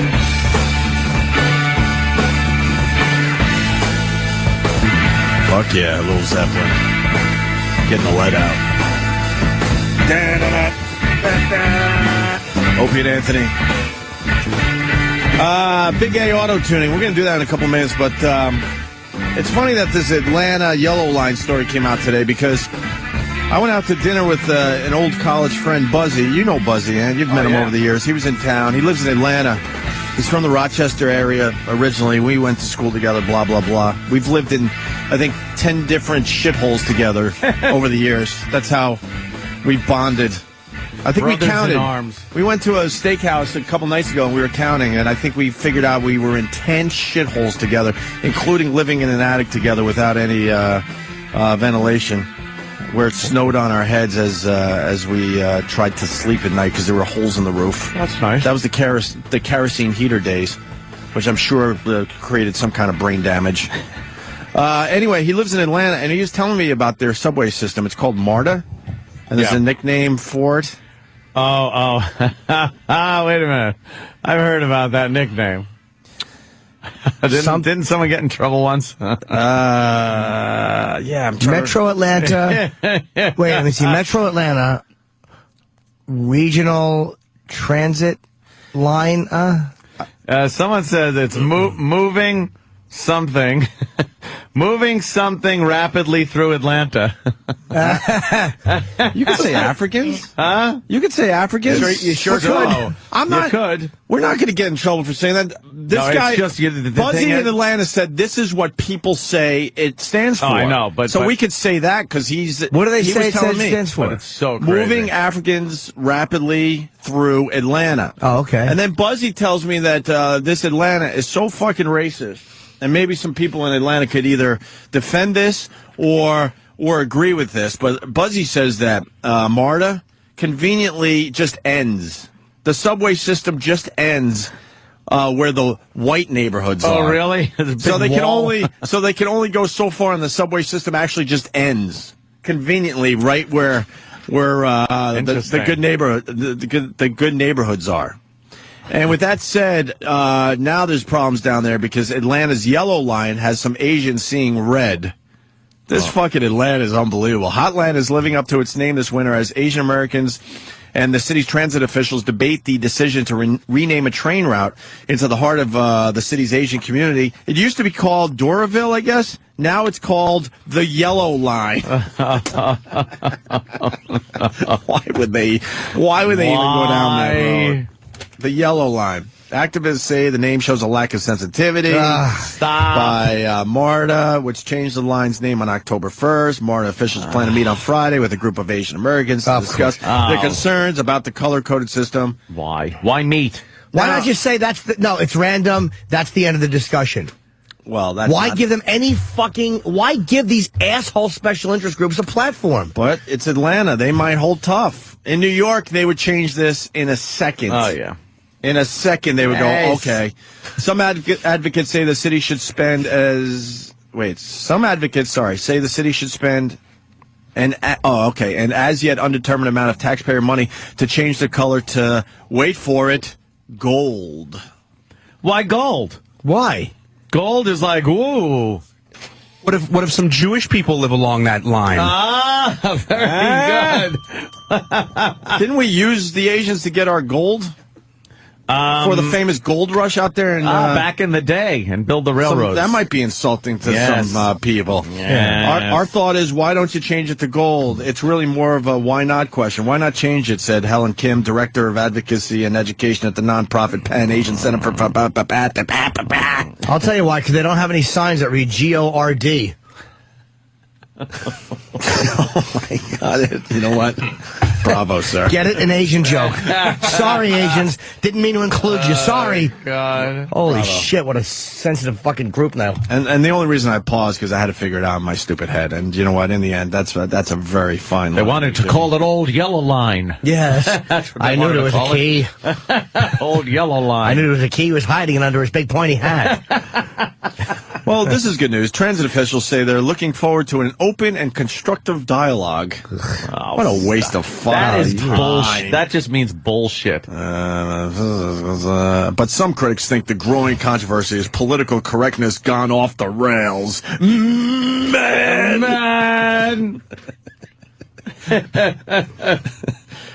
It's not a term, it's a color. It just goes on. Should we outlaw yellow jackets, yellow traffic lights? Yes. How about the white nights of summer solstice? This is manufactured offense when clearly no offense is intended. There you go. Manufactured offense. Great way to put it. Great way to fucking put it. Manufactured offense. Oh, that's a good one. Got to use that. Let's say hi to Mike in Atlanta. Mike? Let's listen to Racist Atlanta this morning. Mike, tell us what's going on down there. Well, I live in Cobb County, which, just for y'all's purposes, let's say Marietta. Marietta. They don't even let the MARTA line come up into Cobb County. They turned it down because they don't want all the riffraff coming up into the area. I'm telling you, this is what Buzzy was telling me. They're like, this subway stops just drastically and doesn't go any further because they just don't want it to go any further. Yeah, does it go into Buckhead? Buckhead? Well, Buckhead. It goes into Buckhead. That's too close to Atlanta to avoid. Buckhead. Thank you, sir. Let me say hi to Chuck in Atlanta. Chuck, it's all about Atlanta this morning. You got your turn on the Opie and Anthony show. What do you got, Chuck? The MARTA line goes like 3 miles north, 3 miles south. 3 miles east, 3 miles west. I live in Alpharetta, which is like 20 miles from the city. I have to drive like 10 miles from my house to get to the train to take it downtown. Mm-hmm. So why bother getting out of your car and getting on the train? Right. And if you take the MARTA line down to go stay the Braves game, you got to get off at the closest stop is 3 miles from the Braves game. Get off, get like herd of cattle and get on a bus. And the bus will drop you off at the transfer. Wait, It makes no sense of taking this because it has no time and it's not even efficient. And like your last caller said, it stops 20 miles before Alpharetta because they don't want everything coming out here. Wait, so, wow, it sounds like the whole system's fucked up. Now, I didn't know this. MARTA, you can't take MARTA from the suburbs to a Braves game? Nope, like if you know. That's Yankee insane. City, And that would like Yankee mass Stadium, transit's you can for? get off, Right. walk down the ramp, and you're in. Yeah, of Here course. You go downtown, you get off about 2 miles from the game. Then you got to get on. They got like 30 buses lined up. You got to get off the MARTA, walk out to the street, jump on the bus. Oh my It God! takes like 4 hours to get to the Braves game. What a nightmare! What's that about? Does anyone know? Well, when they built the MARTA line to the airport, they wanted to make it stop at the Braves Turner Field. Yeah. But they said, well, we only play baseball there like 6 months out of the year. Why make it stop? I'm like, well, when they're not playing, you just fly through and then stop at the airport. Sure. They didn't want to do it, so it's very very dysfunctional. Yeah, and I'm very suspicious. I mean, when they're changing it to the color code system, they could have avoided all this. They know what yellow means to a lot of people. On top of all that, they're losing money. They're cutting back on number of trains, and they're saying they only have like 6 months left to run because it's going to go bankrupt. So it's a big mess. Right. All right, there you go. Thank you, sir. Thanks, man. Let me say hi to Stephanie in Atlanta. Stephanie. Good morning, boys. Morning. God damn, we got a sister on the line. Yeah. Not really a sister, but What color? I'm calling to let you guys know that Atlanta She sounds is so white. one I of was the just fucking most around. racist cities I've ever been in. Yeah. Why? It's not just white racism against blacks; it's black racism against whites. What? And let's not. I never see that. Let's not forget the white on white racism. When does that happen? They don't like the Northerners down there. They make believe they do, and it's turning around slowly. But the Southern whites don't like the Northern whites when they come into Atlanta. Then when they migrate, the Yankees. There you go. We saw a little of that when we did some time down there. What's going? So no, it's very racist. Mm-hmm. And you can't go if you live in the northern suburbs, which the gentleman that called earlier is from Alpharetta. The northern suburbs are on the west side of 400, are Cobb County and northern Fulton County, and they're the more affluent, for lack of a better term, white areas of town. If you go into Center City or within the perimeter, you find that you get no customer service. People basically ignore you, and you can barely get anything done. Mm. You have to fight for just the basic niceties. Right. You barely had people even say anything to you. Pleasantries. Hello, No smile, pleasantries? never. Nah, there's no pleasantries. No pleasantries? Who has pleasantries these days? Everyone's saying the bus and train lines don't even go near the nice neighborhoods. Jesus, They don't. Each of the northern suburbs have their own transit systems with buses. It's amazing. And those buses will take you down into the areas where you can catch Right. MARTA buses that will take you to the MARTA trains. Yeah. But the farthest north that those trains go is right to the edge of the perimeter. And the perimeter is a ring around the city. It's a freeway system. It's a ring around the city. Mm-hmm. It's a delineation between the neighborhoods. Excuse me, that was a really big word. It's a dividing line. That was a big word for me. Yeah, that's the line. That didn't make my word of the day thing. Sorry. All right, Stephanie, thank you so much. Thanks, guys. Have a great day. Goodbye now. Jonathan, Florida, wants to let everyone know what SCAT bus stands for. Oh, no. How about you figure it out at home? Oh, no. What's it stand for? I'm not saying it. Let's Can go he to say it? JD in Atlanta. The C is very offensive. The logo LMD has always incorporated on the lines the colors of the logo. Right. So that's all the lines are based on that. Plus, if you wanted to argue racism, I mean, the whole MARTA transit system is run by African Americans. And, you know, Atlanta has become one of the more diverse cities there is. You know, I think this lady, I don't really know what she was talking about. Well, it's getting diverse, but it's got a ways to go, don't you think? But you know. I don't know. Well, that's you know, Subway. my stepmother's black. You know, boo! So maybe that's just... and the color codes, I understand it's based on the MARTA logo, but what, you know, they could have easily avoided all this. They know what yellow means, and they know that could have been a problem, so they could have just made it another color from the logo. Yeah. That's all. I think it was. I don't give a shit either way, it was but applied it's after just the a fact. color. Right. It's not like they called it yarrow. Using the same joke Jimmy used. All right, JD, thank you. That's all right. Well, you know. Yours is better. I know. So we're on this auto-tune kick, and Big A did a little auto-tuning. So I think we should do this. We should play the original. What song did Big A auto-tune? Iyaz, I don't know this. Maybe I know it if I heard it. Travis, you got it? This? Oh, this fucking song. Okay. Start it over. So Big A, this is the original. It's called Replay by Iyaz. So listen to this. You might have heard this. It's on Hits 1 all the fucking time when the morning mashup isn't talking. Go ahead, Travis. Sorry. Play it again. Shawty's like a melody in my head that I can't keep out. Got me singing like na na na na every day's like my iPod stuck on replay. Shawty's like a melody in my head that I can't keep out. Got me singing like na na na na every day's like my iPod stuck on replay. Remember the first time we met? You was at the mall with your friends. I was scared to approach ya, but then you came closer, hoping you would give me a chance. Who would have ever knew that we would ever be more than friends? But railroad white breaking all the rules. She like a song played again and again. That girl, like something off a poster. That girl is a damn day. Enough? We got it? Yeah, wow. I think we got it. All right. That is horrible. Horrid, man. That's a huge fucking song. What's up? Terrible song. Like, I can't believe people listen to that I song. know. Like, I sound like an old man, and I'm sorry, but, like, it's fucking shit. As far as pop music goes, that fucking song is huge. Dude, it's fucking horrible. I'm not saying... Will you fart? No. Oh.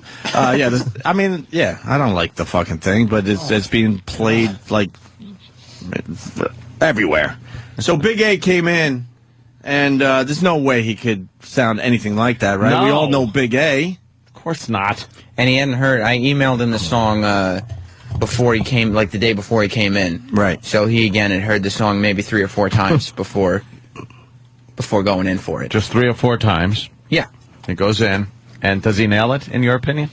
Well, Troy and I had to do a lot of coaching. But, you know, that's not to say... But that's what they're doing with the broads and the dudes with the auto-tune. And, you know, it doesn't matter. The point we're making, it doesn't matter if you got any talent. They make you into a star in the studio. Not to say Big A isn't naturally talented. Right. All right, well... Be careful we don't put our foot in our mouths. Let's listen to Big A's version. And then we got raw tracks. That's where it's going to get fun today. But here's Big A, the final, version.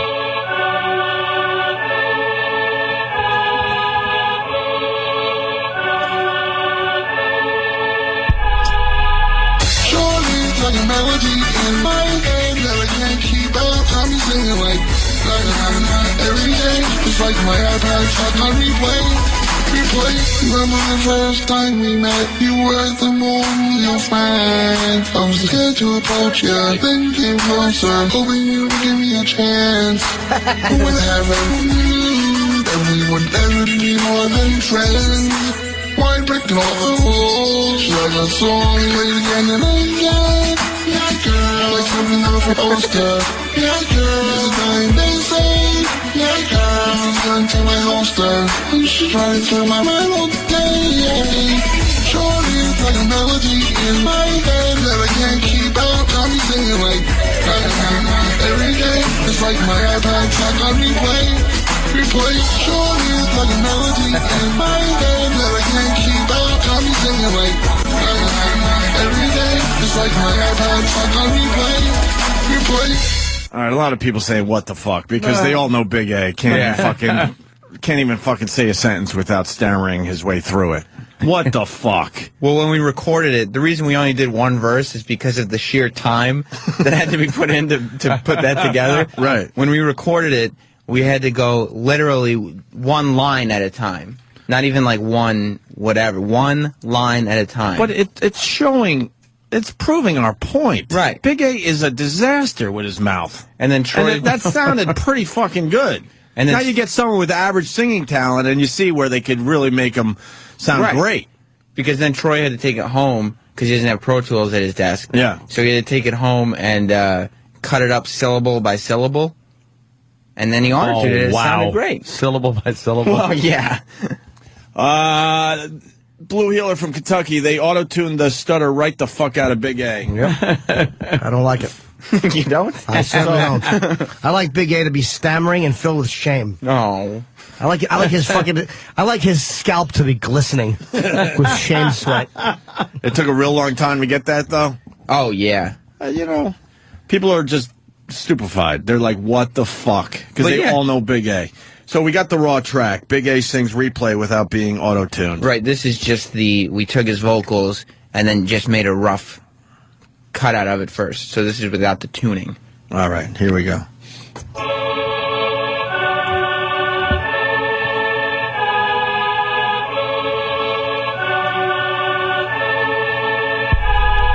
Shorty's like a melody in my head that I can't keep out. Got me singing like na na na every day. It's like my iPod stuck in place. Remember the first time we met?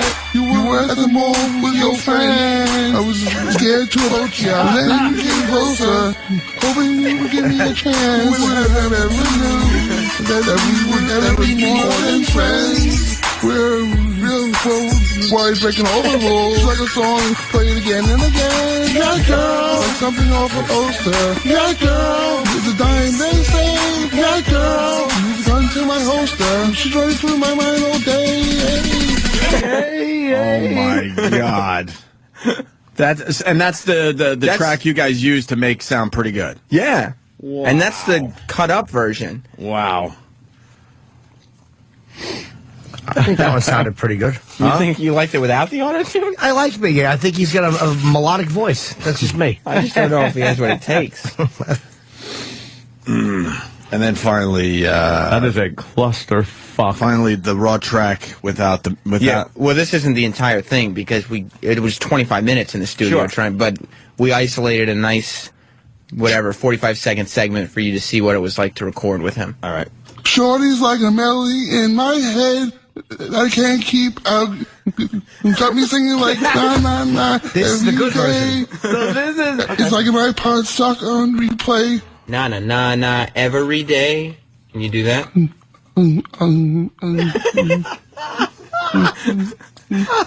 Na na na na every day. It's like my iPod's stuck on and then replay. So, do you want to try to do 2 lines? Do you think you can handle 2? Can you try this? Remember the first time we met? You was at the mall with your friend. Remember the first time we met? You were at the mall with your friend. Oh my God! Can you imagine that was what we heard? That turned into... Yeah, you know what? It's worth playing. Yeah, exactly what I said.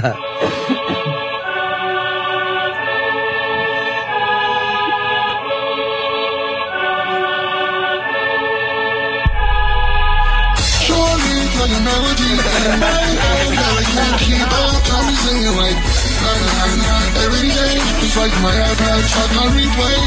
Remember the first time we met? You were at the mall with your friends. I was scared to approach you. Then you came closer, hoping you would give me a chance. Who would have ever knew that we would ever be more than friends? Why breaking all the rules like a song played again and again? Yeah, girl, like something off a poster. Yeah, girl, it's a time they say. Yeah, girl, I've gone to my holster. And she's trying to turn my mind all day. Surely it's like a melody in my head that I can't keep out. Got me singing like na na na every day. It's like my iPod track on replay. Replay. Surely it's like a melody in my head that I can't keep out. Got me singing like every day. It's like my iPod track on replay. Replay. I love that we're exposing this auto-tune. Yeah. I love it. I fucking love it. It's so when you hear that track of him just not even being able to stutter his way through one line, right? And then you listen to that. Now, obviously, that isn't not going to get on the radio and become a hit song. Of course not. If you get someone with even a little bit that could a little timing and a little bit of a voice. Yeah. Well, Keisha's a perfect example. She's a Kesha, whatever the fuck, with that TikTok. She's a disaster. She has no fucking singing talent, and she's got the biggest song in America. It's the #1 song in America. It's the most played song I think ever at this point. In radio history, it had more plays in a week than any other song. Than any other song in the history of music, and it's an auto-tune song. They made that song in a studio. It has nothing to do with her talent. We're proving this every week. Big A is a disaster. Listen to that shit. Complete disaster. He can't speak. You took someone that cannot speak and made it like a song that sounds like every fucking piece of shit out there. Almost passable. I mean, let's not get too excited here. Almost passable, though. There's a timing to the song after you do the fucking auto-tune. Right.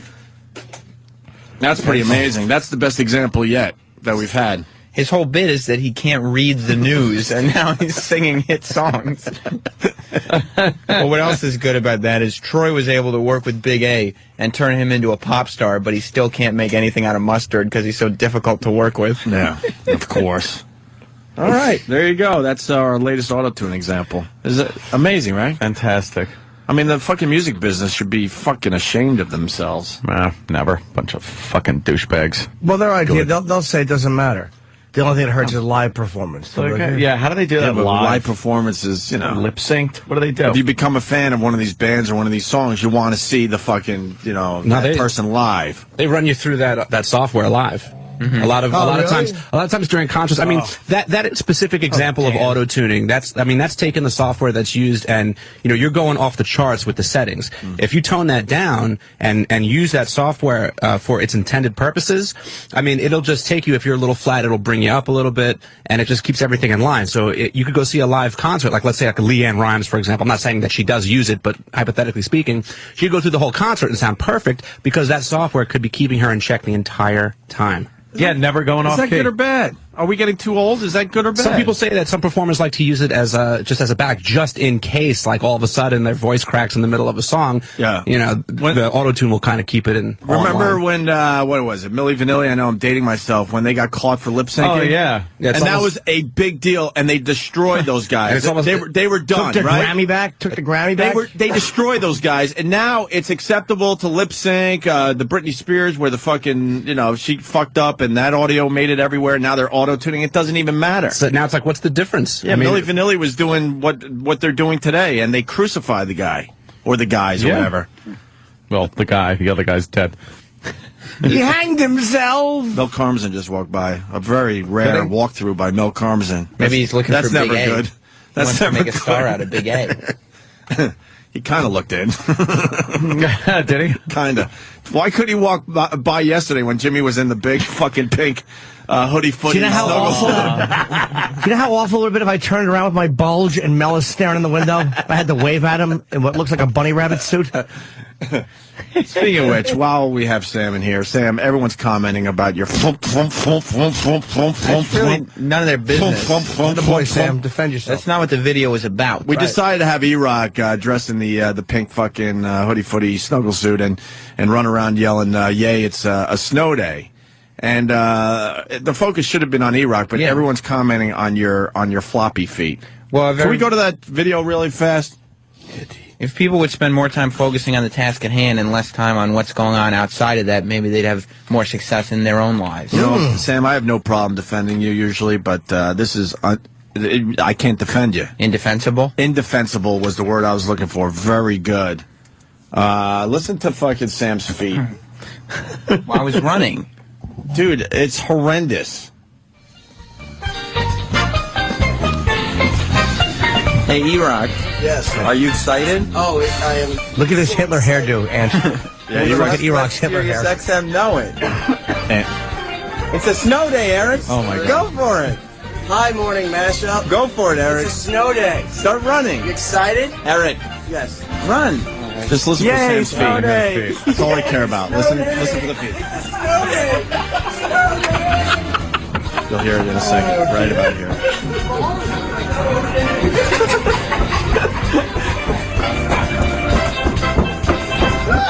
It's an echoey hallway.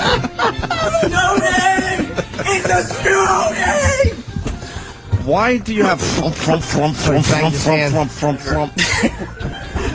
Listen. That's Sam's feet.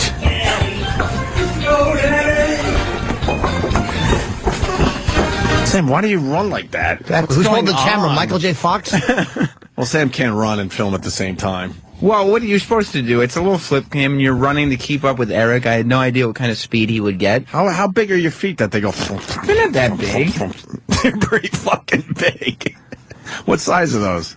Well, it's a Converse size 10, so probably like an 11 in regular shoes. Bigger shoes. than a 10 or 11, though.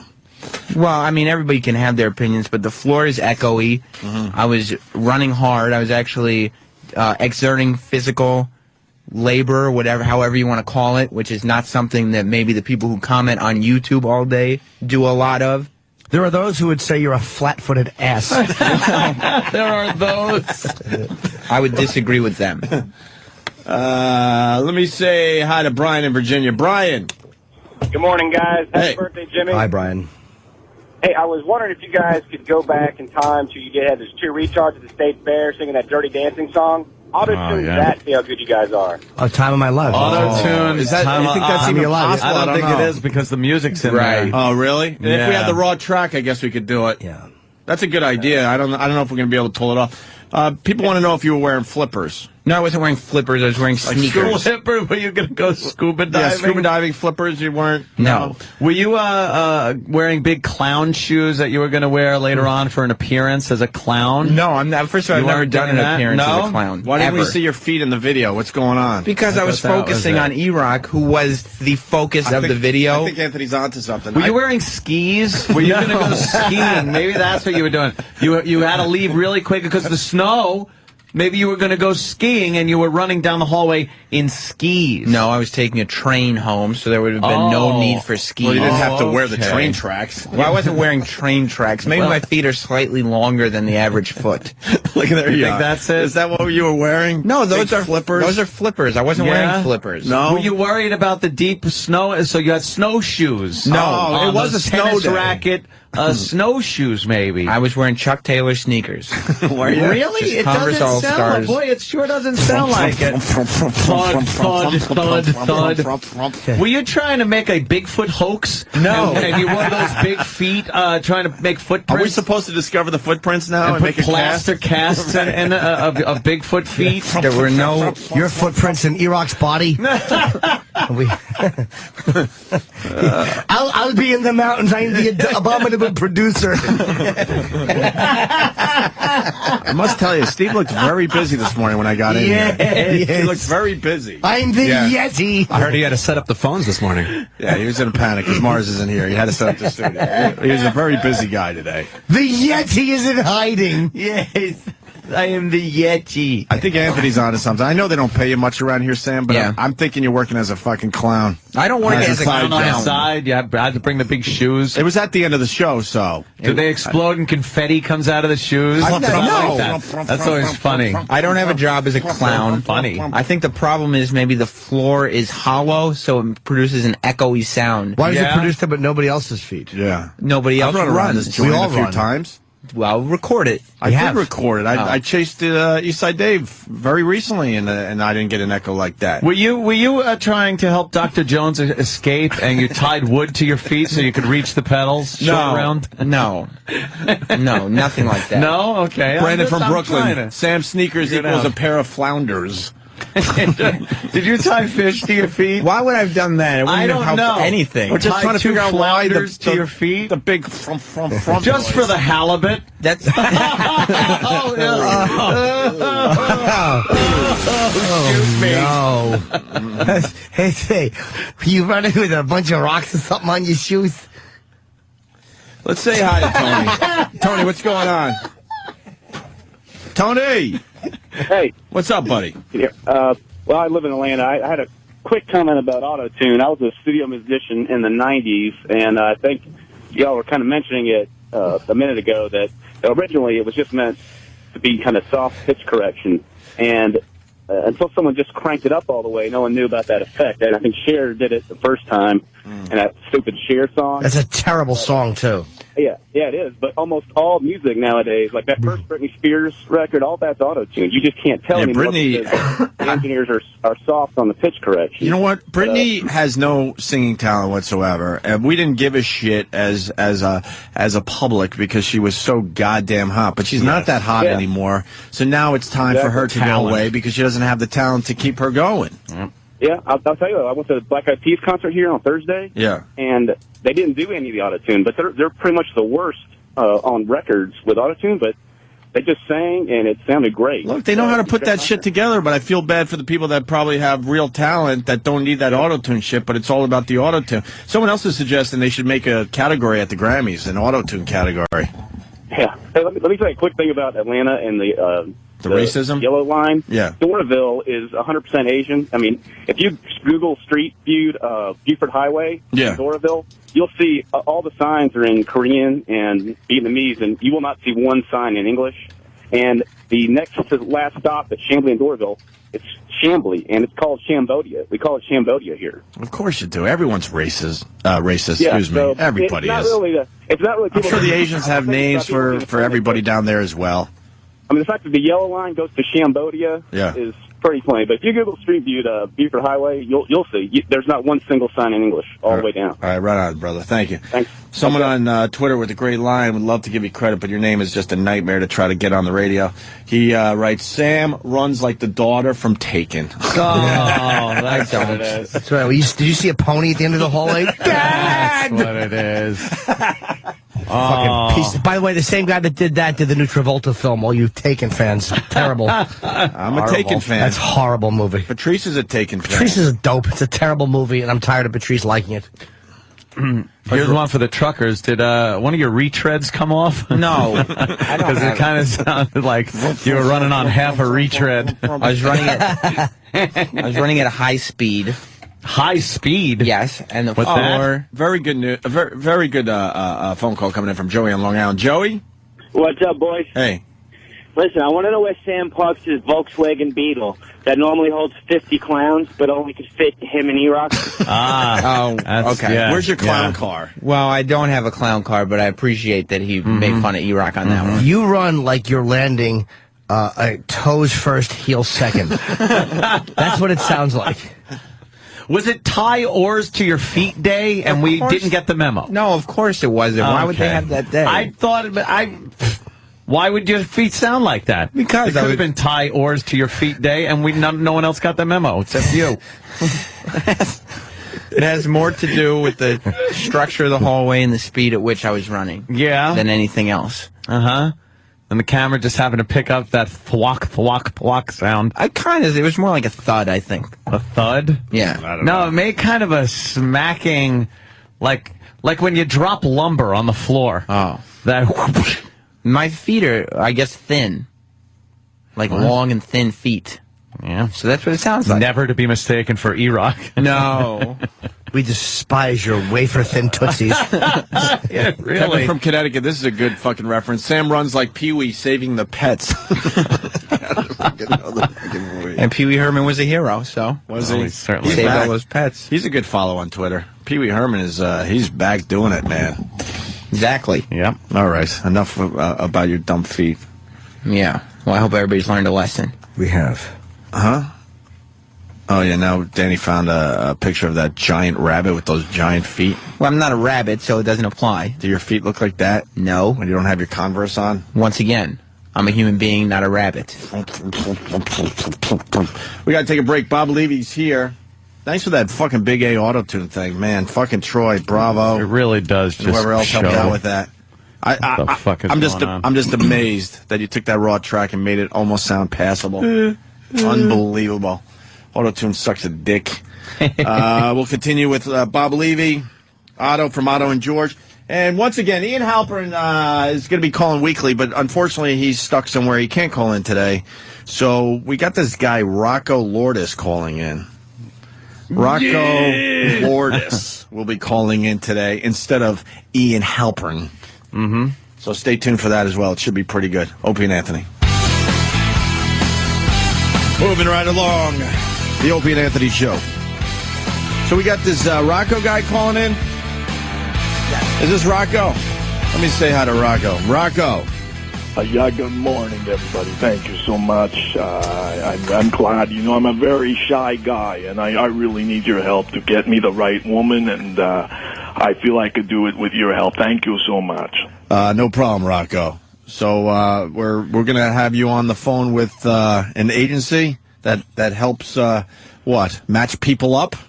Yeah, well, you know, my dream is to date a celebrity, and this woman, she has all these celebrities, and I think I'm very shy. But if you could help me, I have lots of money. I give her all my money, but I need to date a celebrity. Yeah. All right, so I think we got Amber on the line as well, and Amber's going to help you get a date, Rocco? Yeah, Amber. Hold on, let me get Amber on the line here. All right, let's say hi to Amber. Welcome to the show. How are you? I'm great. How are you this morning? Well, could you? I know all about you, but could you explain to the people that are listening to our show what you do? Okay. Well, I am the co-owner of a company called Kelleher International, and it's actually my mother, Jill Kelleher, that founded us 24 years ago. And we are a matchmaking firm. We're actually the largest matchmaking firm in the country. So we're in New York, in the tri-state area. We're all over the country as well as overseas, and we work for people that are usually pretty busy, very particular, want to get married. No, it's not a dating service, so this is like an executive search firm when you really are ready to find the one. Great. And do you have a specialty? Do you focus on celebrities or anything like that, or what's?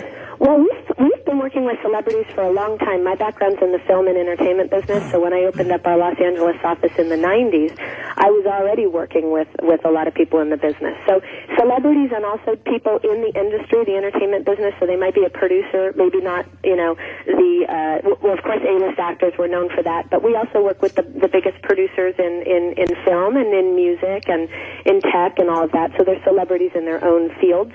Okay.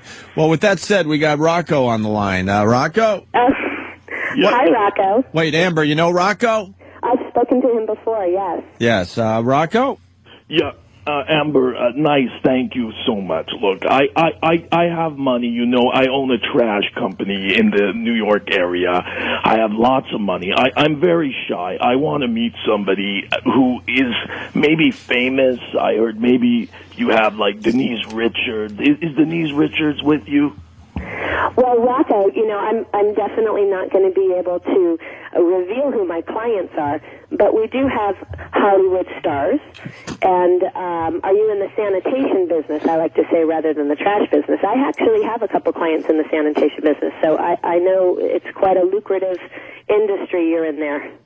Yeah, help me out. I'm very shy. I don't have a lot of confidence, and, you know, I don't know how to flirt. It's not really my milk and butter. But what I need really is I have money. I want to meet somebody who's very sensual, very smart. Could you put me in touch? How do I do this? Okay, well, first of all, if you're shy, that's fine, because, we're the go-between. I'm going to go out, and we would personally meet and interview everybody that we have in mind for you, okay? So you don't have to worry about blind dates. You're going to be matched with them because of who you are, and obviously I appreciate that you have money, but you really do have to pass our interview process, regardless of how much money you have. So, why don't... You're certainly invited to come out and meet with me. How soon can we do this? Because I'm very shy. I need to do this soon.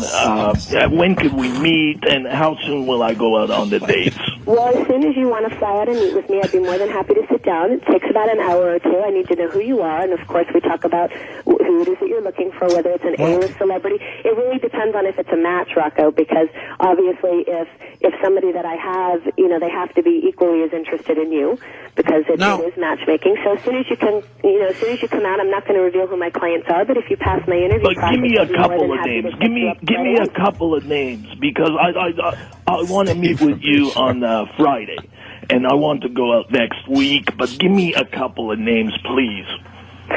Well, a couple of names of who I would introduce you to, or a couple of names that we've been credited in the press for having? Give me some names, please. If you go to our website at Kelleher International, you'll see everyone from David Spade to Jennifer Aniston to Denise Richards to Hoda Kotb to Paula Abdul. We're credited in the press for having a tremendous amount of people, but that doesn't mean necessarily they're going to meet you. Have you met Paula Abdul? I know Paula, yes, I do. I think Paula's great. And do you think Jennifer Aniston that I'm her type? I don't know if you're her type, but I also don't comment on Jennifer. There's a few people that have been credited in the press that I really have no comment for, and she's one of them. Could we meet tomorrow? I fly out tomorrow. We start next week. Rocco, as soon as you fly out, I'll be more than happy to sit down with you. I would love to learn more about you. You are definitely sound like an interesting character. And how much money do I have to bring? Well, our fees range, so they're totally across the board. They start at $15,000 and they go on up to six figures. We're in Stockholm, we're in London, we're across the country. It just depends on how wide of a net you want me to cast, how many people you want to meet. Again, it's not a dating I don't mind. I have no one in my life. I don't mind spending money, but I need results. Okay, well, we're good at results. And Rocco, you really want a famous person, right? Yes, I need to go out. It's my dream. Well, you have to. You can't say the trash business. The sanitation business is fine, but you're not going to get an A-list actor to go out with you if you describe your business. And what do you mean by go out, Amber? Is this? Is there some of that hanky panky going on? Did Jimmy fart, or is this the call? For dinner. Oh, okay. Something stinks. Drinks perhaps before dinner. Obviously, you talk on the phone beforehand. Yeah. But the people really trust us because we really vet. We personally meet. We vet. We screen everybody. The whole point is so that they don't waste their time. I've got rock and roll stars that are on tour that really truly want to meet someone. If they wanted to go on a date, they could date one of their groupies, but instead they're going to have a cup of tea with somebody that actually has an intellect that they can have a conversation. Amber, I have a question for you. This is what's the difference between, say, a $15,000 payment and say six figures, $100,000? What is it? The level of people, or is it? It's completely how we work for you. $15,000 would be like a tri-state local membership. Let's say you are a woman and you work for a company right there in Manhattan, and the guy's an author or owns a publishing company. It would be a perfect match because you're both in Manhattan. But if Rocco, for example, he says he really wants to meet somebody, he's got all his money. He Man might of a want to half work a with you voice. directly as an elite client. That's a six-figure. It's all the offices nationwide as well as overseas. Bring There's back just Steve no the limitation. Whistler for some excitement. But also, now if but what if you don't make a lot of money? If you don't make a lot of money and you still want to be part of the group, then we screen you. It's usually not in person until we're ready to actually match you. But if you're a woman listening to the show or a man listening and you're like, well, I don't have that kind of cash, but I'm really serious, you just submit yourself on the internet.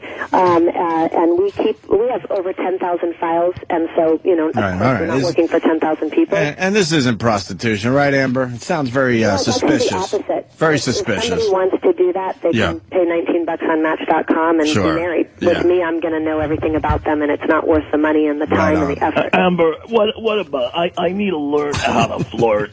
And and tell me, the men. If you meet the right woman, you're not going to need to learn how to flirt. It's just going to be natural. Someone told me the owner of the Boston Red Sox is a client. Is that true? Again, I'm not going to reveal who my clients are, but that did come out in page 6. That did come out in page 6. Oh, it did? And what about in page 6? What do those liars say? Actually, don't call them liars. This is page 6. Yeah, trust me, they're fucking liars. So what do those fucking liars say? The owner of the Boston Red Sox was spotted with the producer of Oprah, and everyone knows that I'm close with both of them, and that would probably be a match that I would put together. That's a perfect example of the caliber of people. Right. I mean, here, these these people don't need anybody to help them date, but yet they probably wouldn't meet without somebody like myself being able to facilitate a match between a businesswoman in Chicago and somebody that's back and forth from LA to Boston. I mean, that's what it's all about. These are the people that are the highest in their field, and they want to meet somebody outside of their circle. An A-list actress isn't going to meet an entrepreneur unless somehow, some way, somebody's going to introduce them. But my are they lonely, Amber? The celebrities, are they lonely? Of course, everybody is if you're not in love. Unless you really truly aren't in the right state of mind to meet someone, because I believe that being alone is fine. Yeah, Rocco, I got to put you on hold for 1 second. We got a guy named Paul on the line. Hold on, Rocco, please. Amber, stay there, please. This guy has a very good question. Paul Hargis. Hi, Paul. Hi, is this Amber? Yes, hi, Paul. Hi, how are you? I'm known as Uncle Paul. I have kind of a children's show I do.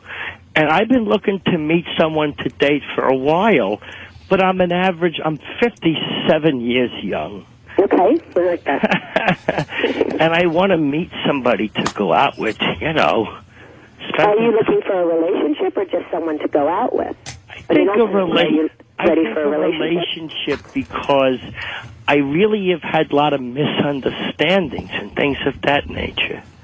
So I would like to have like a special someone, but I don't know how to go about doing it because the police keep coming.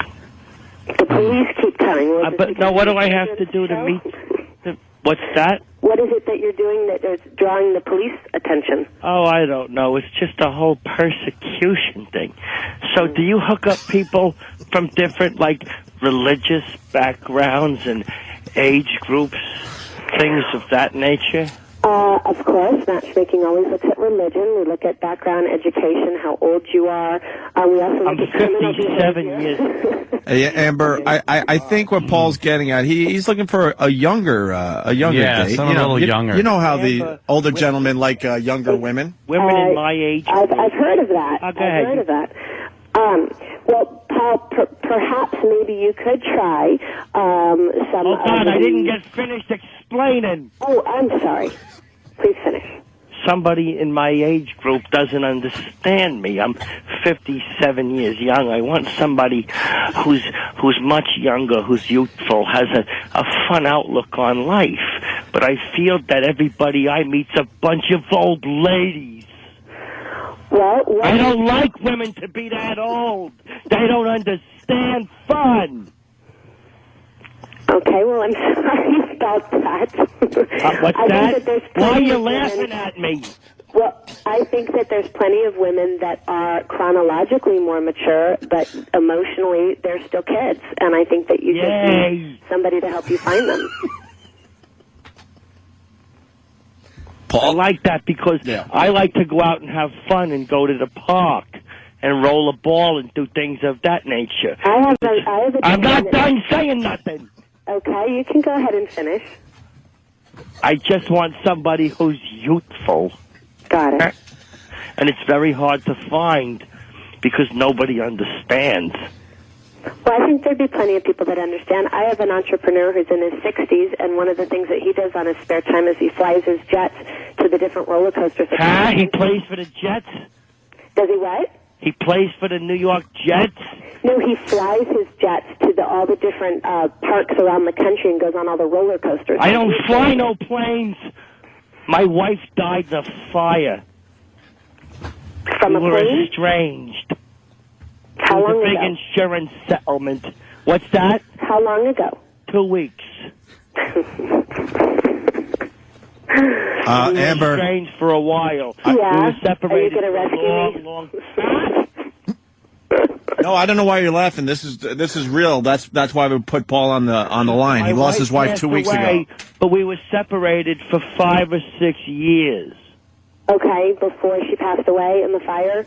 The fire happened a while ago. She passed away about 2 weeks ago. But the fire happened about, I'd say 3 months ago, maybe 3.5 months. And the fire had something to do with the plane? No, what are you talking about? That's the other man. That's the other man? You're humiliating me. I see. Okay, well, Paul, would you like to ask me a specific question that maybe I can help you answer? Are you looking to have somebody help you find this elusive woman? Huh? Would you like help finding this elusive woman? Yeah, a girl. Okay, and where do you live? What's that? Where do you live? I live in Nantucket. In Nantucket? Okay. Well, I'm sure that I could give you a phone number off the air if you'd like, and we could perhaps set up a personal meeting. Could you get me somebody who will... because the law says that people shouldn't be together at certain ages. I don't agree. Well, my women that are young, they've got it pretty much together. They have their careers, and they're not really looking for... Careers? Anybody to take care of them financially. Do you have any students? No, I don't work with students. Most of the women start around 25, 26 on up. Oh, that's sometimes that's they're younger, but they're going to be looking for men that are probably within... I can't hear you. You keep talking over me. That's way too old. I'm not kidding.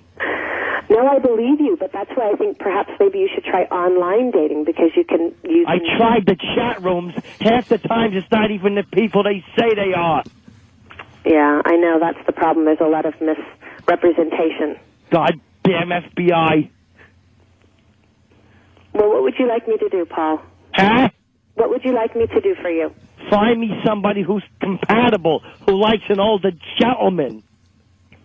Well, one of the things that you could do is send me some pictures of some of the women that you've dated in the past. Every time I do that, I get in trouble. Well, I might not be the right service for you, but I'd like to help you out. Did you give somebody a phone number? I don't mean to interrupt your calls, but I've really been struggling. Well, I have being an easy single number for all these years. What? I have an easy number for you to remember. What's the number? It's 1-800... Okay. 401... Hold on, I'm getting a pen. It's what? I'm getting a pen. You might not need one. It's pretty easy. Oh, 1-800 what? 401-MATCH. Okay. 401-MATCH. The area code's 401? No, that's the prefix. The area code is 800. It's an 800 line. All right. And then it's 401-MATCH, like a 401k or a 4-1-MATCH, but there's an O in the middle. So 1-800... For a 4... like 4 years old, and then a 0 years old, and then a 1 year old. Yeah, so you're up to 5. It might be hitting your limit there. That was not really appropriate. I'm sorry. All right, well, I guess so. And you can call me during the week or after the show if you'd like, and we can start with getting to know more about you. Yeah, sometimes you want someone to step in, but the host just kind of leave you swinging. Well, I hope that I can help I wish you that out. one wasn't glued to Pal Talk. Well, don't we all, Bub? What are you going to do? All right, Paul. Thanks, Paul. Yeah, there's Uncle Paul, everyone. And Amber, yeah, that's a real deal going on with that Uncle Paul. Oh, very absolutely. frustrated. Rocco. Yeah. We're going to, I guess, let you go unless you got something else. No, I go on the date. Okay, excellent. Well, why don't we do this? Listen, I put you to the challenge, Rocco. You say you're shy. I'm sure after learning about you and you going through the interview process, how about if I introduce you with 2 or 3 women, and then you can just let me know what you think? I'm paranoid. Well, I think once you learn who it is that we have, what they're all about, I think it's going to be a lot easier for you. Most people say it doesn't feel like a first or second date. It almost feels like they already know the person before they even meet them. All right. Well, thank you, Rocco. Yeah, this part is like the end of the roller coaster ride. All right. And Amber, thank you so much. That was... Well, yeah, you guys, it's great to be on your show. I appreciate fantastic. it. And maybe Rocco can report back what he thinks about his matches. Sure. Thanks for that exclusive. All right. You're welcome. All right, have a great day, you guys. All right, thank you. Bye. Hey, this is strange. We just got rid of Amber, and I think... Ian? Hey, guys, how you doing today? What's up, man? How are you? Yeah. It's early in the morning here, man. It's like 6 o'clock in the morning. Yeah, you just woke up? No, I've been up since 4. Sounds like you're a little tired right now. I'm working on a new book, and I got deadlines and a film, and everything's cool, man. Well, we had some guy, Rocco, on the phone. Man, that's great way to get to Jennifer Aniston. Why you say that? Well, apparently if she really is a client, You know, I think Opie should sign up and really smell the coffee. Yeah, you do, huh? So what? You could date Jennifer Aniston? I guess so, man. I guess cash screams. Look, the bottom line here is they're all bored of celebrities. I can't blame them. Celebrities are airheads. We all know that. And it sounds to me as if celebrities, they want to meet people who are more solid. So you want Hollywood looks, but with a Harvard brain. Right. And they're willing to pay for it. Look, you know, cash screams, man. Like, I don't pay for any of this stuff. Steve says, I wish he'd wake up and smell I have coffin women right now from the inside. Windows, man. Women are trying to get to me all the time. He's killing. You know, Jill Nicolini, me, Anthony, and I have something in common for life. Women, Jill Nicolini, pussy. Google it. With all due respect. With all due respect. I'm taking my leftovers. All right, listen now, Ian. What do you got on John Mayer? Please. I didn't think we were going to talk to you today, but why don't we do this? Yeah, look, seriously, John Mayer. He gives an interview to Playboy. Yeah. He claims that blacks love him, and then he uses the N-word. I mean, you know, the bottom line there is John Mayer's a thief, because I'm telling you from a musician standpoint. You're a musician too? Yeah, I'm a world-class saxophonist. Google it. I've toured the world.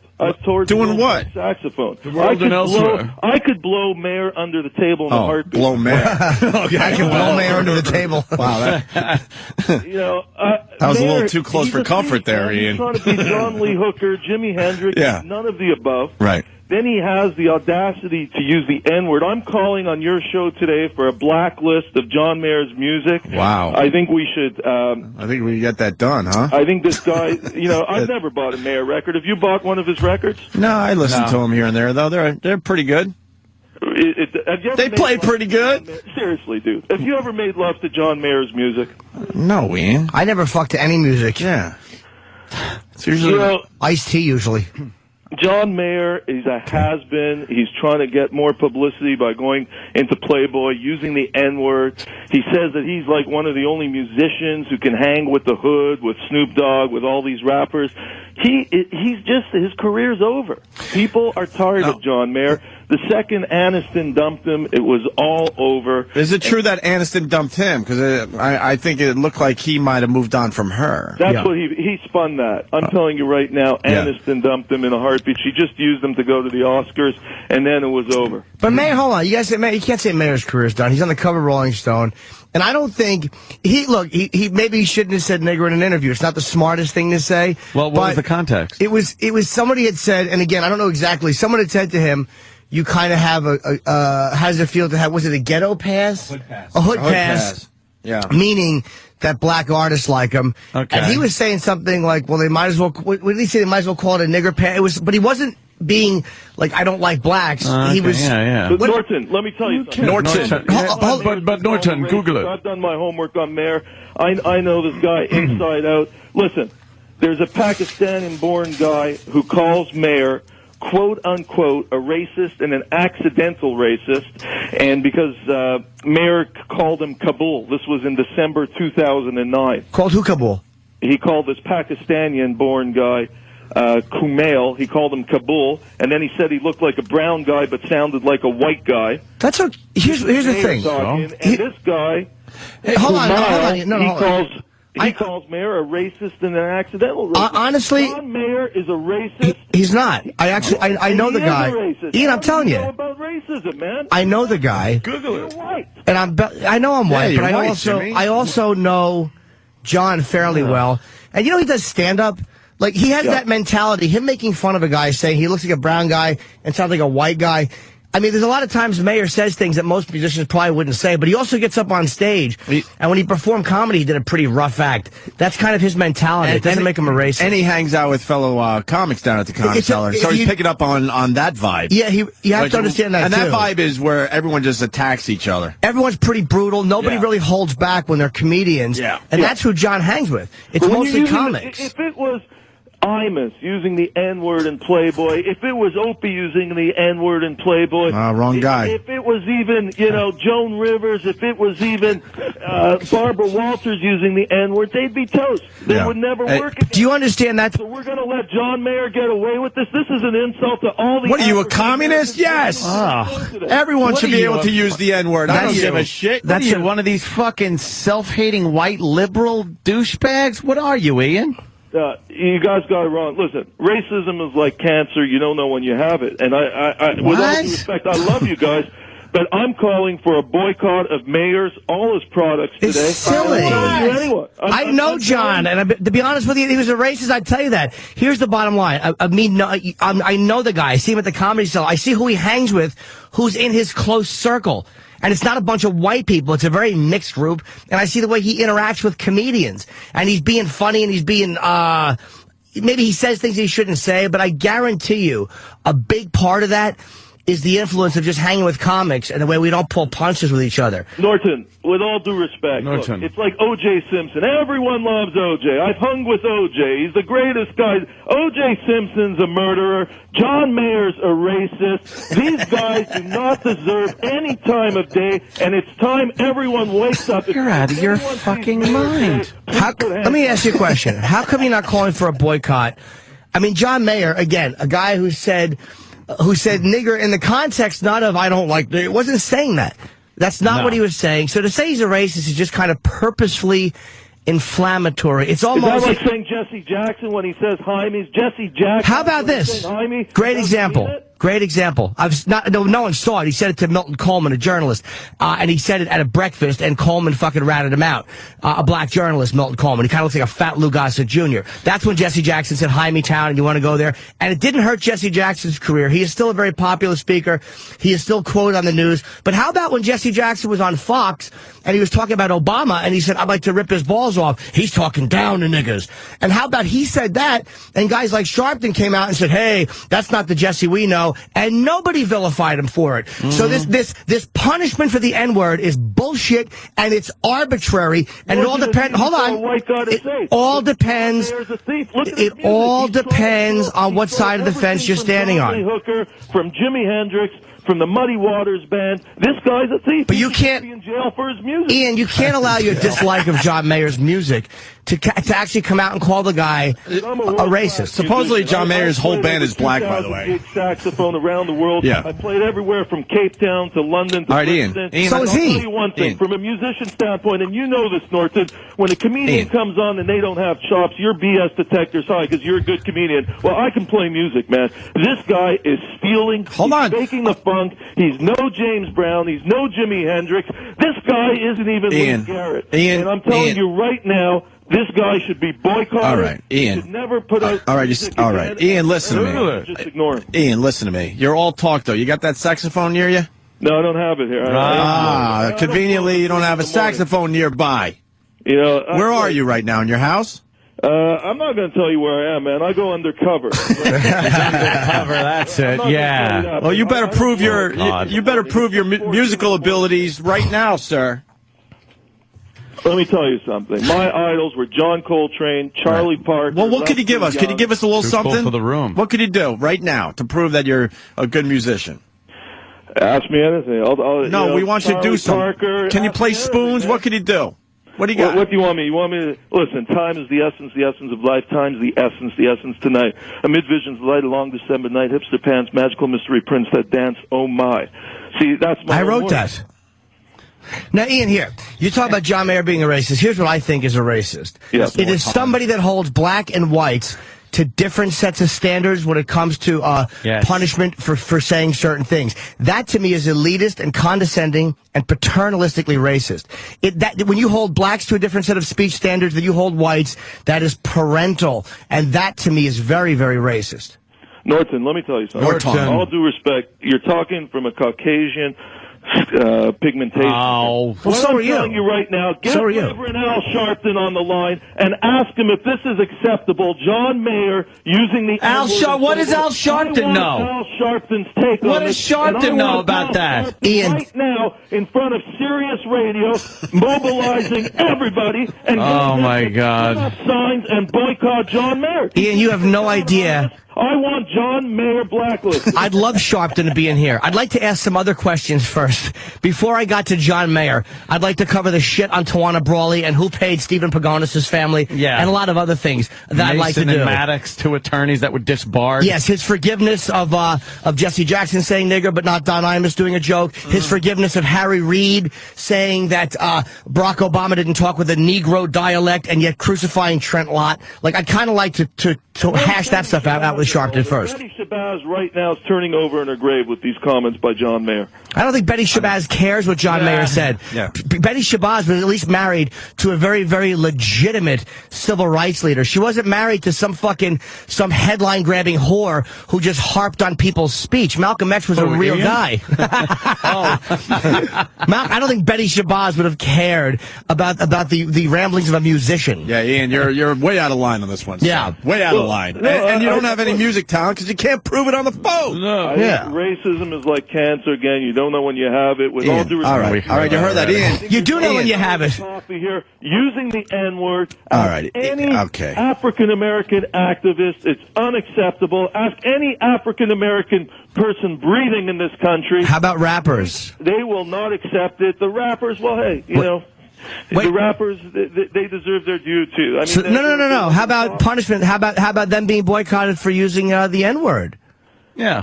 Well, look, the bottom line is when you're from the hood, I agree. You could use certain words, but when you're a bit outside, you got to show respect. Okay, so do you hold rappers and 10. You don't fuck their women. Yeah. You know, you don't drink their wine, you don't steal their booze, and you don't break into their bank account. And that's the bottom line. All right, so you hold blacks to a lower set of speech standards than you hold whites. All right, That's fine. Hold on. You know, I might try to help you out a little bit because this is very interesting or how would you say interesting?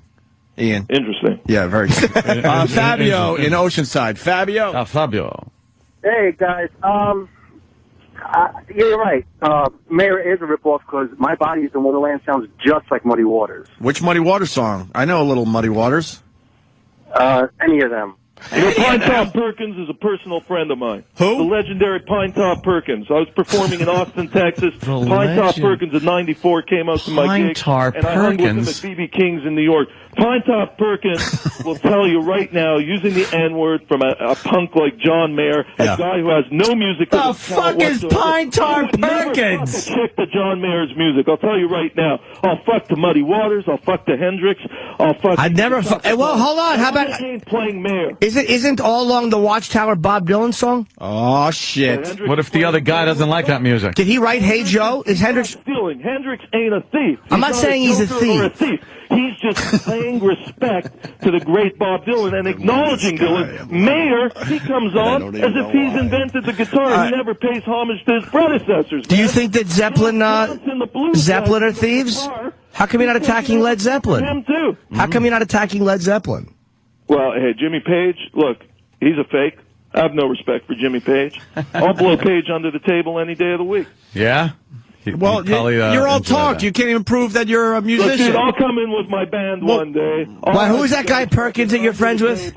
I'll sell more. When I play a show, I sell 100 CDs minimum. 100 CDs. Mayor, if he plays next to me, he's selling 2 CDs Ian, maximum. And it's only for white supremacists. All right, Ian. Can you do us a favor? Can you call back maybe tomorrow with your saxophone and give us a little something? Because I don't. I'm on tour now. I don't have my sax with So me. fucking buy a cheap one and get something done. Yeah, borrow one. The phone is $4,000. All right, you can afford it. You got some. I'm a bit. I have the Jewish in me. I'm tight. Now, Rocco. I mean, Ian. My family's from the Holocaust. Right. You know, they hid in a cave for 7 years. I ain't parting with my cash too quickly. Ian, so all right, so you're not a musician. You know, I think we can accept John that. wanted to get my money for Haiti. Yeah. And look, again, if Wyclef John would have gone up in that earthquake, I'd be I know, playing you said sax. that. I want to ask you about Brad and Angelina now. They're suing that tabloid overseas in London, I guess? Yeah, for the News of the World. bullshit rumor that they're breaking up. Are you a little nervous because you're all about these two breaking up? Well, I said 12 to 15 months, and I'll tell you one thing. I know the reporter very well who wrote the story. His name's James Desborough. Yeah. And he's one of the finest reporters I've ever met. And anything that Desborough says, I've never seen him get egg on his face. And let's see how this plays out. You could sue anyone for anything. They're just trying to quiet down the storm. It's all smoke and mirrors. Let's see the end result at the end of the day. All right, so we got to wait a while. Yeah, that's all. Yeah, Norton. I reserve judgment on this. All right. You still got to go in front of a magistrate and argue this out. Now, Charlie Sheen, one of his cars ends up over the cliff there. You got anything on that? Well, that morning I have no idea where Jim Norton was because Jim Norton somebody took that car and I don't know, man. A Mercedes Norton. What do you drive, Norton? I drive a BMW X6. In the spirit of a true gentleman, yet a younger man combined.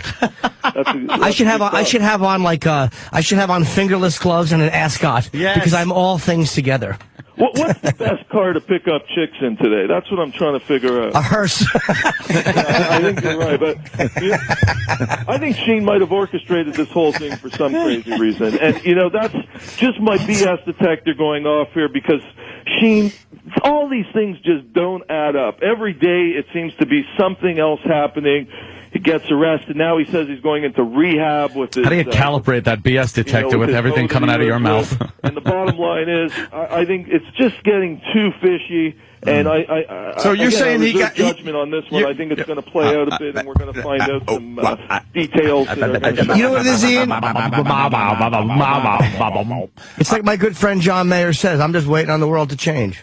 Man, Mayer, he stole all his lyrics. He stole all his riffs. I don't believe that. No, we don't believe absolutely, he's a thief. Although he doesn't call our show anymore, I don't believe it. I don't care if he does. I still like John a lot. I care. I wish he would call our show. If he'd be alive, he'd be suing Mayer for plagiarism. All right, and you're saying right here on our show, Charlie Sheen possibly stole his own car or had his own car stolen. It just doesn't because of your BS detector. Charlie Sheen, he's a compulsive liar. We all know that. Really? He's a compulsive drug addict. I think he's a pathological liar. Really? This man is a basket case. Him too. I have no idea why they're paying him so much money to be on TV all the time. He marries a woman who was pretty much giving it out for free on the corner of Hollywood and Vine. I mean, something's up. What year is this? Who hasn't? Hollywood and Vine. What was he giving a love potion number 9? Yes. Hey, Ian, we got one. 23 Skidoo. Ian, we got one of those ends on the line. He wants to talk to you. Jay. Hey, Ian, man, what gives you the right to tell me as a black man I can't say nigga? Huh? Okay, listen, don't put words into my mouth, brother. Okay? And listen, take a back seat right now. Because you haven't hung with the great Stokely Carmichael. You haven't hung with H.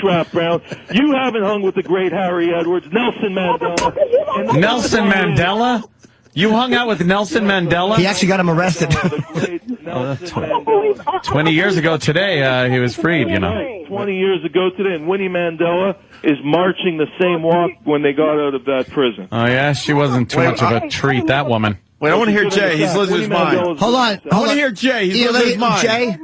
Motherfucker, the only thing I hear this Canadian doing is dropping famous names of black people. That's it. I don't hear him actually speaking up for anything else. Sir? Don't put words in my mouth of a black man. If I want to call Anthony a racist fuck with plug hair, I can. Look, let me tell you something. I'm dating a hot white chick right now. I'm going to give you a night with her if you behave.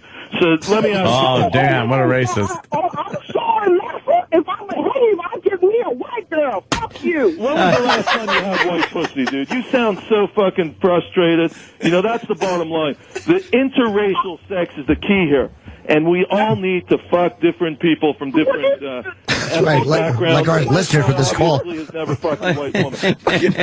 Fucking Kevin from Connecticut goes, you've never hung out with blind Melon Chitlin. I want Al Sharpton to call in today and let me know if the N-word's acceptable. Yeah, you get him. We'd love him to call. You get him on the phone. He's a racist fuck too. Yeah. Maybe Rocco can get him. The great Al Sharpton, because I'm going to put in a message to Sharpton today. I want a demonstration about Mayor in front of the Playboy office.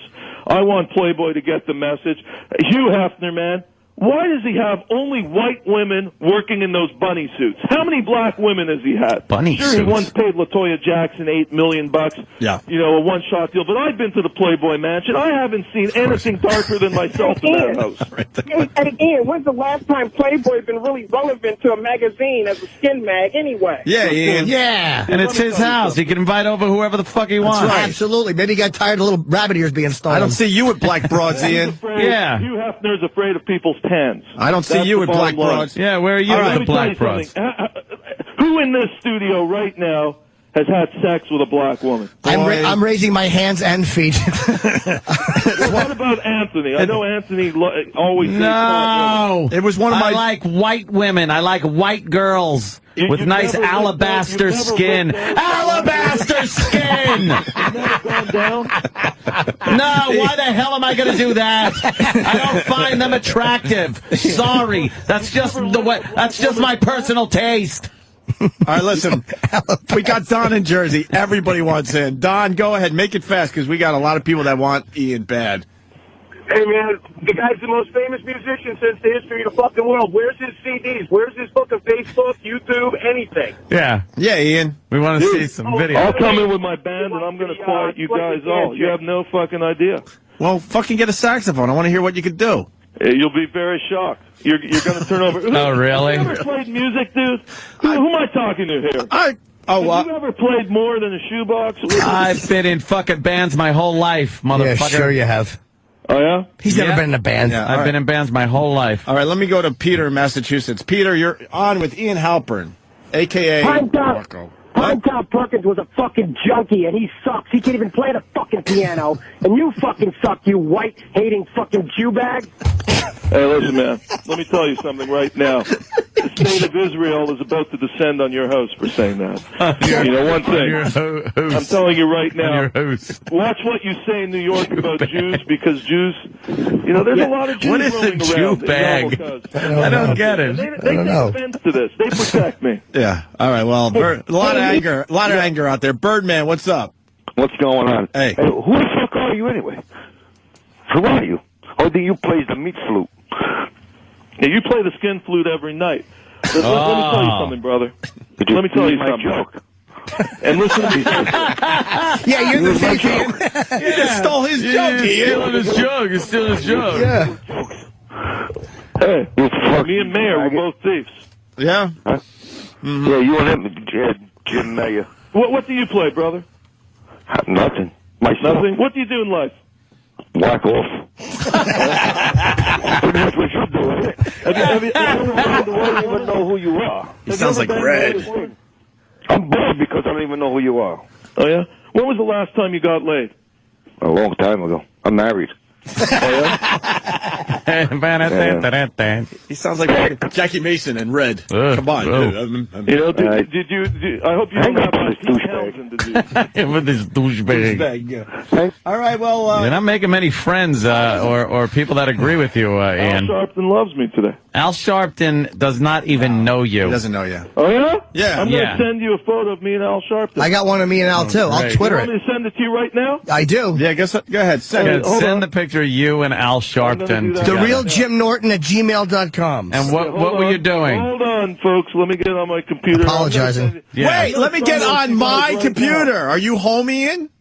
Dude, I can't tell you where I am. Get your fucking saxophone and play us something. Hold on a second. You say I've never met Al Sharpton. Yep. The great Al Sharpton. Slick Willie loves him. Where did you, what was the circumstance of meeting? You made a statement that I've never met. All right, now I'm saying what was the circumstance? He finally can prove something. Yeah. He finally hit on something he can prove. He's all excited. Good. Oh, God. I have never met Al Sharpton. And what's that email address, Mr. Norton? The real Jim Norton at gmail.com. All right, all right, hold on a second here. I'm sending it right now. Well, I met the guy who stabbed him. What do you think about... Hold on, gentlemen. He's a big fan of mine, Michael. He's a good boy. Hold on, here you go. I've never met Al Sharpton. Here it is. You said it. And give me this again, the real... Oh, my God. Jim Norton at gmail.com. And if you're a woman with a big clit, feel free to send that as well. All right, here you go, brother.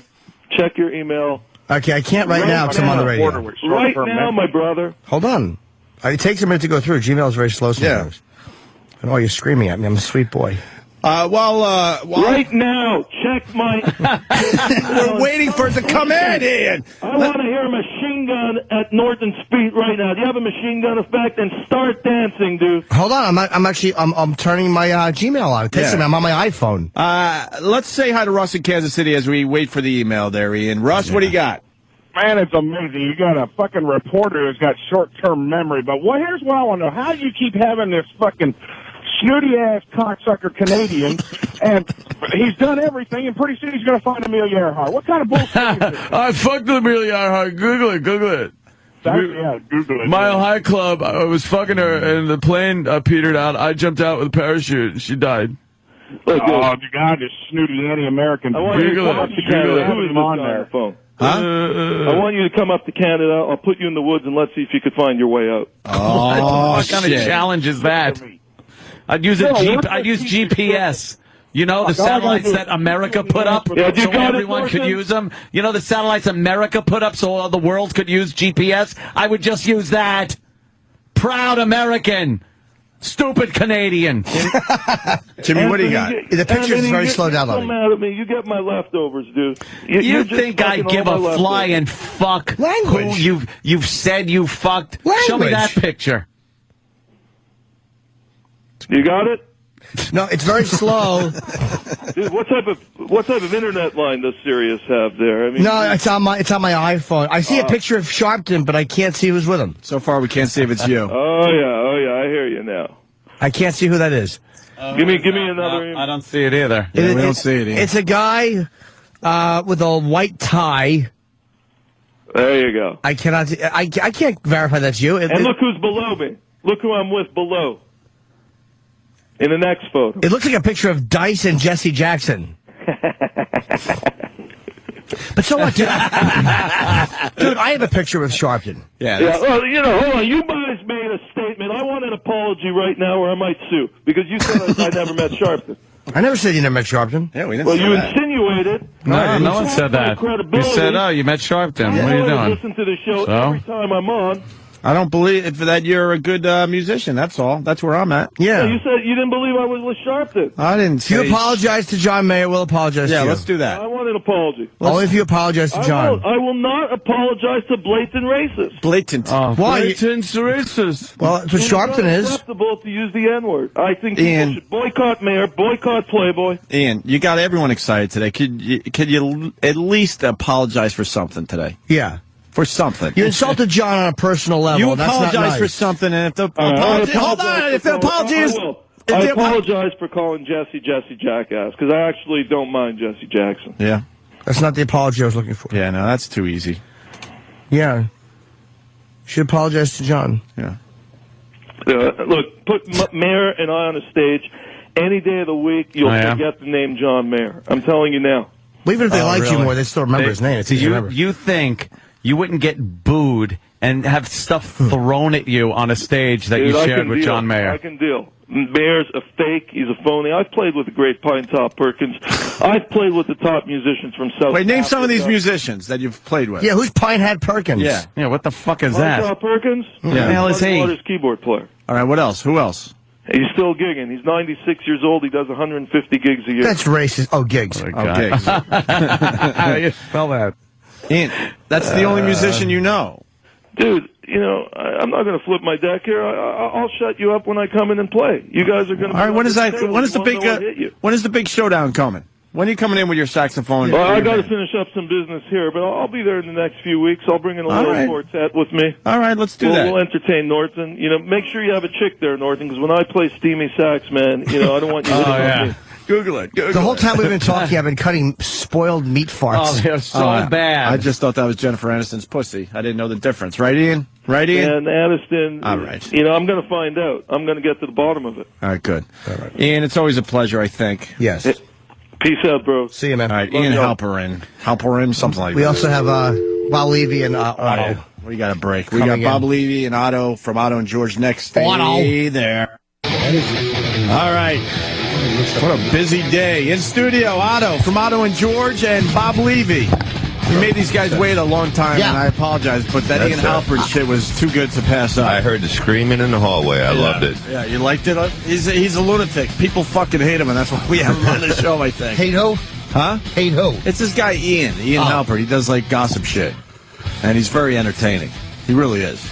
Yeah, as I was riding on the Jersey Transit today with the smell of urine and disappointment on the train, looking forward to my trek up here, getting here just in time to mop up and take the fucking garbage out. Fucking Dr. Zhivago trekking up 6th Avenue here. It's good to be here. First thing he says to me, you got anything in March? Yeah. It's wide open. Dr. Zhivago. Yeah, me and Levy drinking coffee. Right now there's a Coke deal looking to get a paper route somewhere. Fucking save himself. We used to do so much blow together after the shows. Like, we do pips, and he goes, this is how you know you made it when you do pips. And we leave with $200 each. Yeah. And we go and get blow, and I go, okay, let's do it. And he goes, wait, I got to bring George home first. I'm like, you got to bring the fucking puppet home? We can't just do blow? He wraps him up like he's going to fucking put a bullet in his head with a towel over his head. Oh, that towel on the head was so creepy. It was. Really? He'd wrap it up with a towel. Why did you have to wrap up George's head?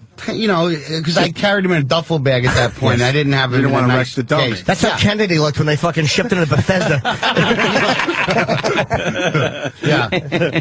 Wow. No more blow for you guys, huh? Not today. I'm not going to be a pussy like him and quit altogether. I mean, there's opportunity sometimes, you know. Bob always starts to justify his drug use. He'll go like, you know what, if I just don't do coke before 8 a.m., I'm okay. If I could just do it like on the summer solstice.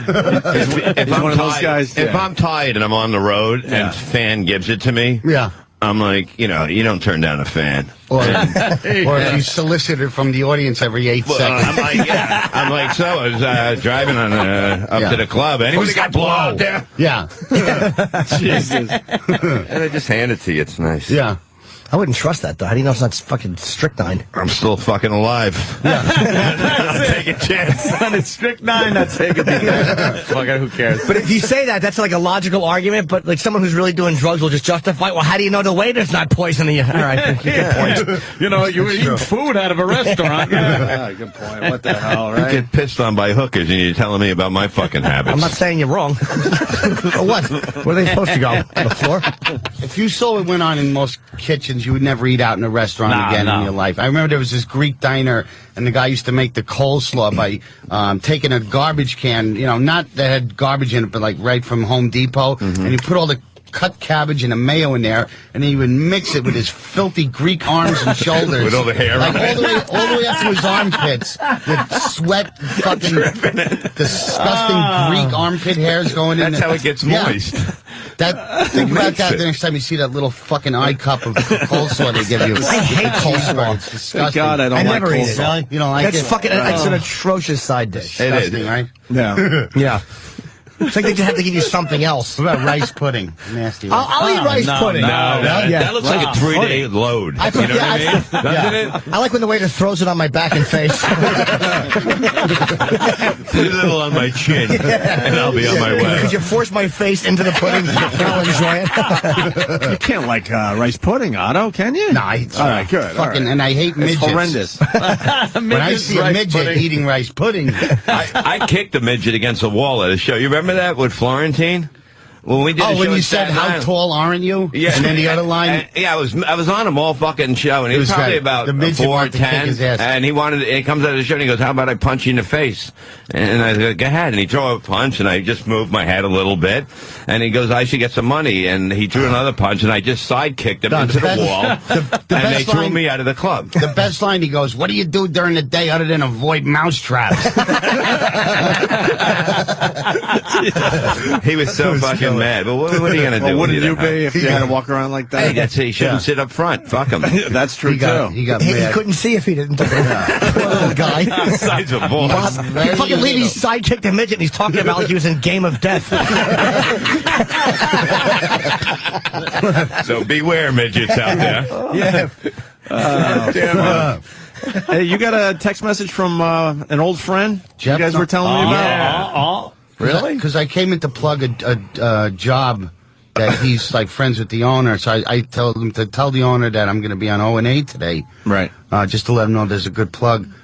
So it's like Otto's using a typewriter. Look, he doesn't even know how to fucking use this thing. Look at him. I'm primitive, man. You tell O&A that Norris appreciates being blown off and treated like I don't exist after all I did for them fucking jerk-offs. Holy shit. About? What is that? That's true anger in there. So the last time we saw Jeff Norris, we just got back to Satellite, and he came in to say hi, because, you know, we went away for a couple of years. Came in, and he was having such a bad appearance that he actually said live on our show, well, I'm just here to say hi. Oh.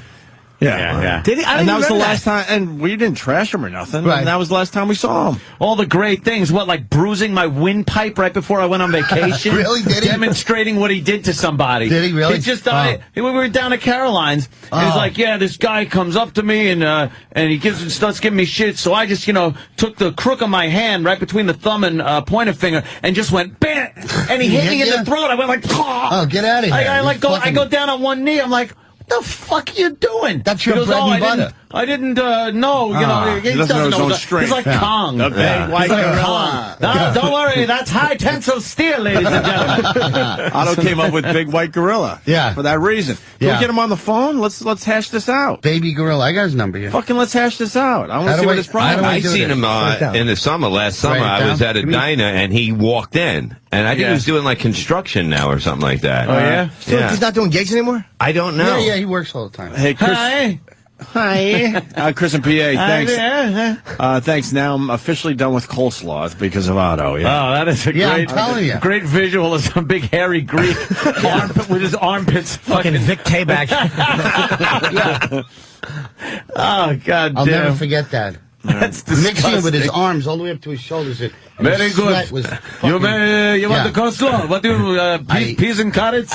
You gotta get down to the bottom. Yes, mix it good. I fuck your mother in the ass already. I fuck your mother in the ass already. This how we make it Greek. This how Greek make it. Yeah. And then fuck the ass. Broccoli, cauliflower, I kill you. All right, Onassis, you fuck. Get your armpits out of my food. Exactly. Big savage forearms. Disgusting, I know. And who orders, like, fish at a diner? There's no way. Yeah. Cow fresh. Burgers that and shit. eggs. My wife's from It's like, Cleveland. eggs, she burgers, goes, are you whatever. going to get a steak when you go to the diner with your son? I go, who gets a fucking steak at a diner? She goes, I never went to a diner. Oh. I go, what are you how have you never been to? We don't have diners in Never been to a Cleveland. diner. I go, where is this fucking place, Cleveland, that has no fucking diners? Diners Breakfast. are really a New York thing. And- You get outside New York, you don't see a lot of well, you guys know, you travel. I'm always Jersey's at a fucking got diner. Yeah, you're right. somewhere. In Jersey, Jersey has them. Denny's is what they have. Yeah, exactly. Yeah. But it's have like, a I can traditional understand diner. eggs, some bacon, whatever the fuck, Yeah. breakfast, but then they got these things like, what am I going to get, halibut? I'm going to get fucking, the swordfish. Oh, this is delicious. Yeah, I know. We caught this If last they have year. a lot of seniors that eat there, then you might have a chance of not getting fucking poisoned. Oh, Yeah. What, they like the fish? the Yeah. seniors? They don't want to die, so they eat And a lot then of you fish. always get whenever the old fucks are sitting there, you always get the hospital or medical conversation starts right in the table next to you. Yeah. Did you hear? Oh, yes, it was horrible. They had to cut out his gallbladder, Oh, yeah. and then they found the cancer. Yeah. And I'm like trying to fucking eat, and they're talking about fungus and shit. And it all, never once have I gone into a diner where some old fucking bags weren't sitting next to me or behind me, where they didn't start talking about their fucking failing bodies. The bone marrow is dripping out of my ankle as we speak. I got that. Well, they put a drain in because the pus can't remain in my body. Yeah. And I finished that coleslaw. That's it. Yeah. The coleslaw, I'm done. And I couldn't move, and the orderlies were getting on top of me, one after the other. It was like the Fat Boys movie.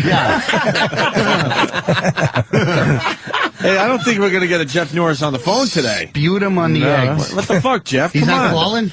Well, they're trying to call him. What do we got on Jeff Norris? Just talking to... Get you are. He does these impersonations. I swear, you would think it was the real people. That's right. He's bringing his father into the hospital right this second. Jesus. Really? What's wrong with his father? He didn't want to say, but I gave him the number here, so he'll call in. Was he at a diner complaining? Yeah, exactly. We can't rip him apart if he's taking his Yeah, that's father to the bad. hospital. Yeah, really. Jeez. They couldn't have ruined the moment any worse I than know. that. I know. Maybe he just came up with that. Maybe he doesn't want to fucking do it. Maybe he heard the diner talk and he figured he'll get out of it. Yeah, get out of it that way. Get out of this shit. Jerry Langford, I want your autograph. You should get cancer. I hope you get cancer. Oh, did you say hello to my grandson? Yeah. What's his name, Milton? Yeah. He's in the hospital. We He's a followed big your fan whole of you. career. I'm a little busy. I hope you get cancer. You should only get cancer. Fucking movie. That was great, right? That fucking look Jerry gives her. I don't know. Now we got Cleveland people calling. Andy in Cleveland. Andy. And just to come to our defense, we do have some diners in Cleveland. It's just the translation for Ohio is family restaurants. They don't call them diners. There's 3 of them near my house. That's fun. What do they have, like a Stuckey's? Or like, what are some of the names of these? Oh, God. Stuckey's is a chain that's been, like, on since the mid-'80s. But, they got, like, around Cleveland.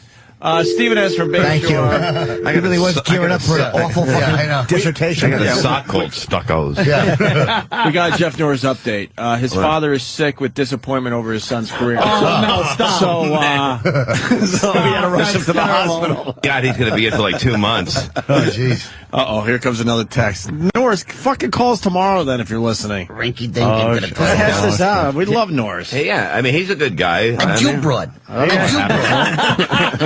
He hasn't. Broad. So he hasn't talked to us in years, but you know, it's like he should call up then.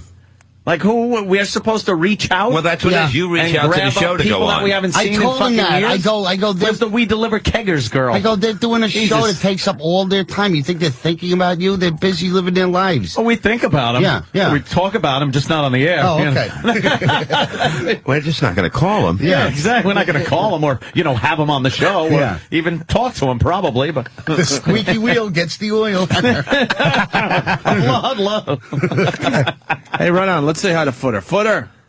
Yo, what's up, boys? Hey, I just want to say, fucking Levy and fucking Otto, you guys are the fucking best. And it's a shame because, like, you guys just come in there, you're fucking organically funny. No fucking act, no bullshit. Thanks, and punching out. Mainstream America has no fucking idea. Thanks, I mean, man. like, no offense, but you know what I mean? You guys aren't fucking like these. No offense, but you're unknowns. Yeah, that was kind of a backhanded compliment. I can't believe you two are abject failures. Well, You guys are great. Guess what these two failures thought about outside? We're going to go on tour together. Yeah. You've never done that before? We work a couple times together, and it just works out great because we're two vile, disgusting people on stage, but people love us. So We did that gig a few months ago. I didn't like going on after you. It was too much already. Well, whatever. The We'll MC switch said it up. Who cunt in the gives a- first 30 seconds. By the time I get up there, it's like... I don't say what the can you C say? word. It's like the. No. Yeah, I say the C word. I say like that. I prefer like a Seinfeld before me. Not that he's going to open... I mean, that brand. Yeah, don't bring me down over here. Cunty, cuntly.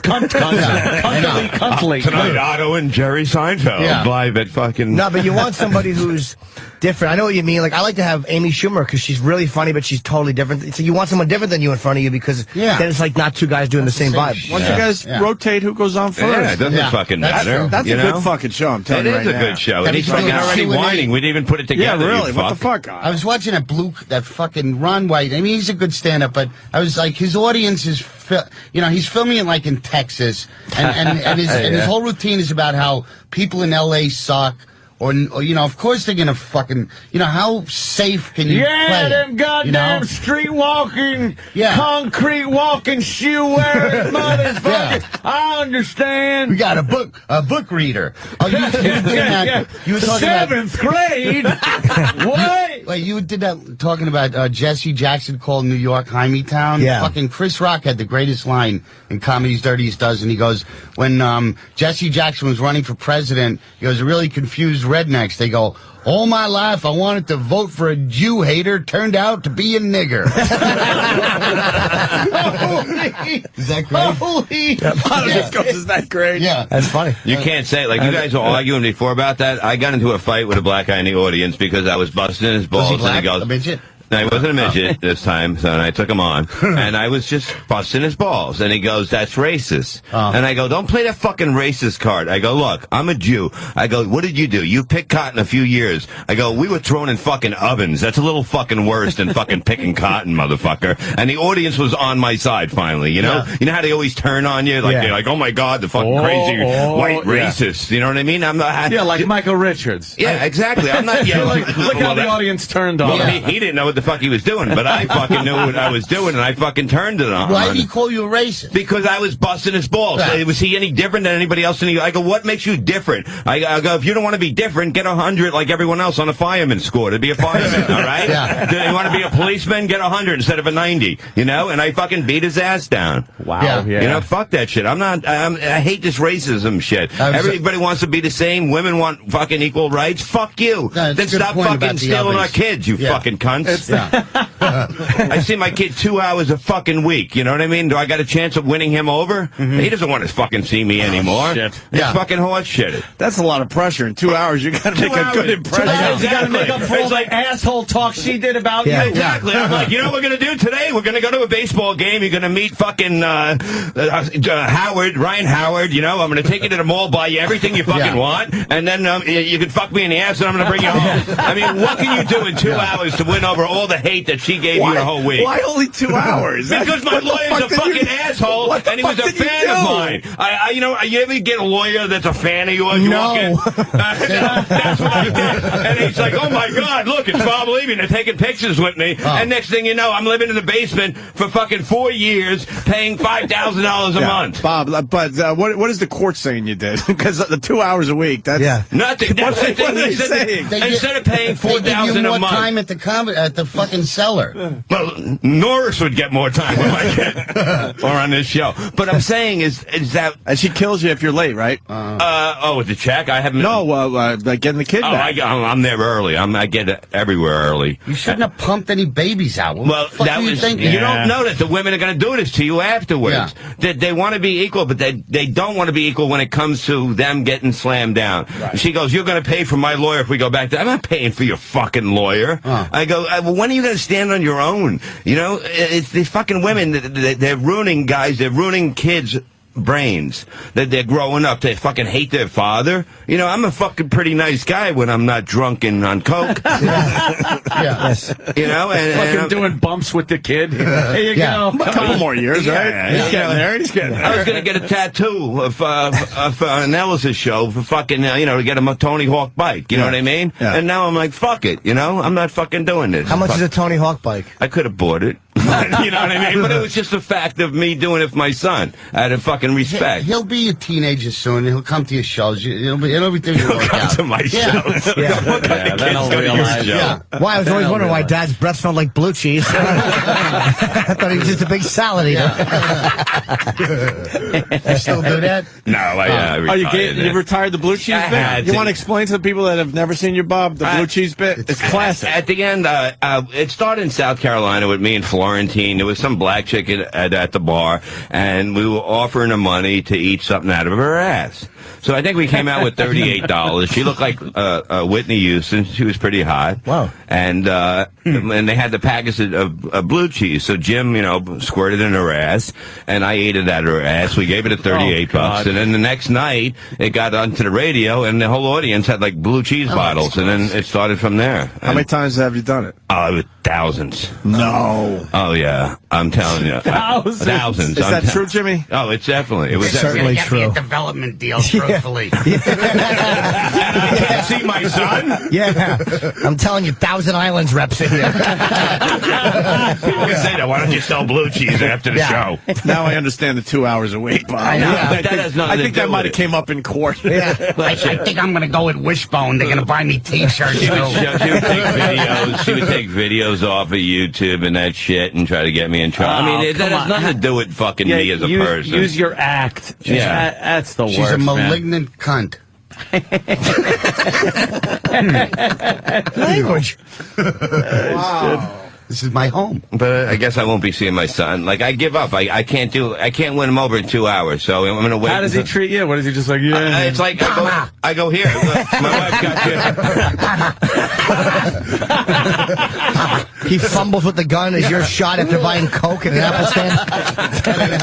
I got to go into this building, keep the car running. No, but It's like in the 2 hours. What the fuck were we just talking about? How he is with me? Yeah, how is he with you? Oh, he's great with me. But then, like, I go, we got him a shirt from the Cleveland Hall of Fame, Rocket and Hall. I go, let's go there next summer if you want to go there. And then he's thinking, he goes, what about the year after? And I'm like, I give up. You know what I mean? He doesn't want to do anything with me. It's like I'm this bad guy that moved out of the house. It's my fault that your fucking mother was a cunt that I had to move out. You know what I mean? You didn't say that to him, I hope. No, I wrote it down. I wanted him to. How old is he? He's 10. Oh, but it's so hard for me to win him over. I can't win him over, and I just got to give up. How old was he when you two split?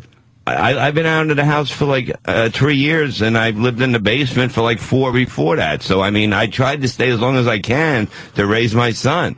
And he loved me when I was there and getting my ass kicked every day, living in the basement with fucking cockroaches. But, you know. There's roaches down there? No, it was a cricket, you know, but it's the same thing. They're hard to get, you know. But I did this for my son, and now I move out, and I figure, he'll just be with my new wife, and all of a sudden it's fucking, he hates her because she helped him with the homework, and he went home to her and said it, and they just turned. They're just fucking evil people. When a baby comes out of a woman, it takes all the happiness out of them. It just makes them into a miserable fucking bitch. You know what I mean? It sucks all the happiness out of the room of a woman's car. What we need is more love in the world, that fucking cunt.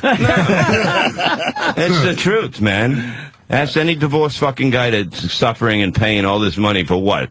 For a woman that wants fucking rights, that wants to, why can't you get a job? Oh, well, I'm used to this lifestyle. Hey, you're driving a better car than me. What the fuck have you done on stage, you stupid bitch? Well, that's always the case. It's like, you pay out money, and it's like, well, what did you do? Yeah. I was the one going to work, doing this, doing that, and I'm the one that's got to pay out money. And Richard Pryor was on the Carson show. It doesn't. He goes, in my last divorce, I had to give her like $20 million. Bitch ain't told one joke. Carson fucking fell off. Carson got beat up that way too, I'm sure. Everybody does. It's all of a sudden, it's like, look, women's right. Everybody's the courts just allow it. And the courts, that's what the judge. I hope the fucking next time they fucking smash that fucking mallet on it comes off and fucking hits him right in the eye. It breaks in half and fucking takes his eye out. Because they're all cocksuckers. The judges and the fucking lawyers. They fucking. I've said it on the show plenty of times. You think, you go into it with this mindset that it's going to be testimony and you're going to hear this side of the story and that and be able to get everything out there.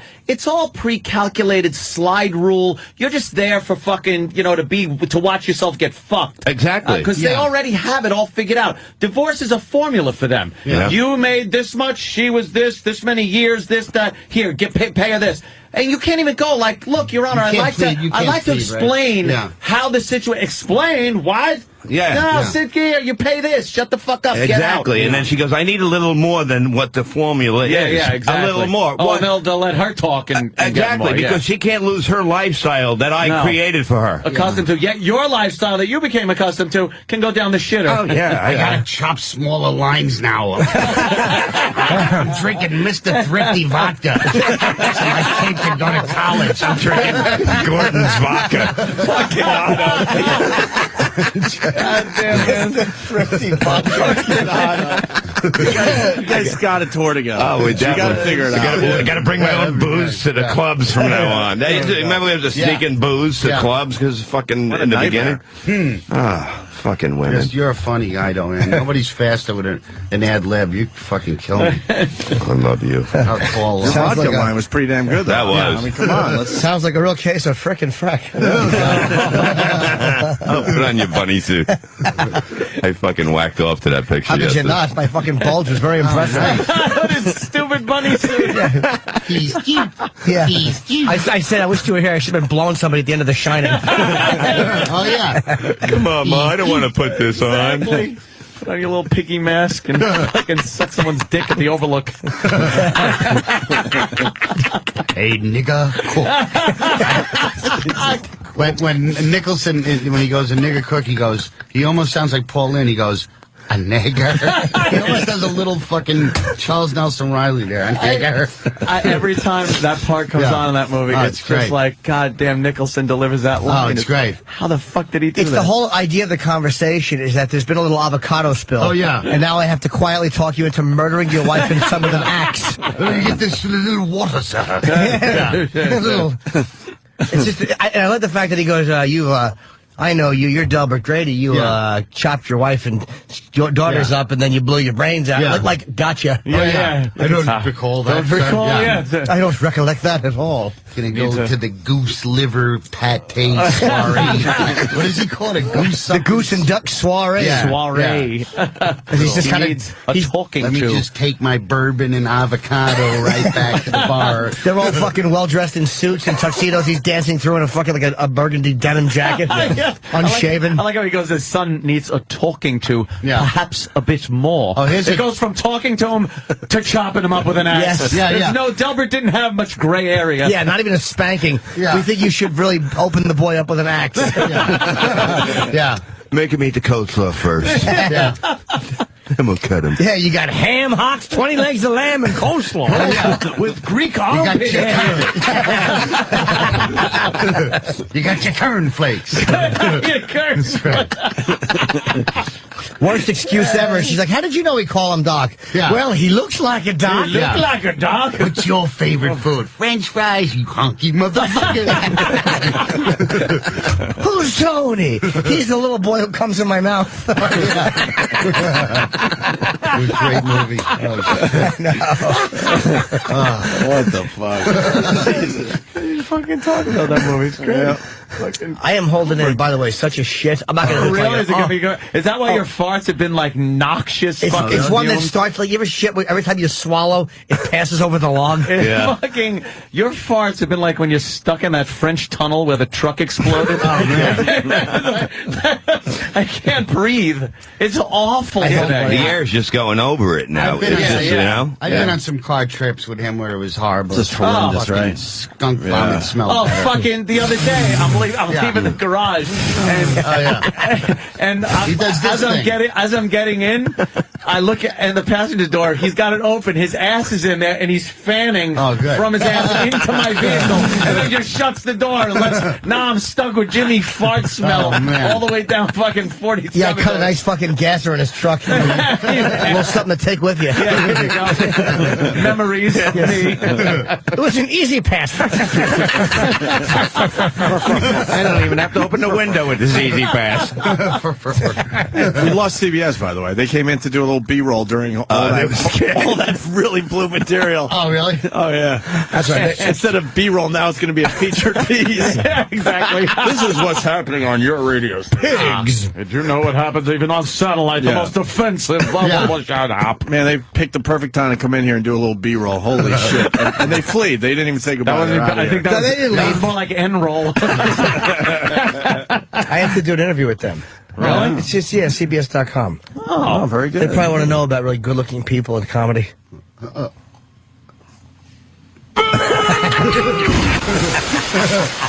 Okay, faggot. What's next? So, Otto, when we hit the road, me and you.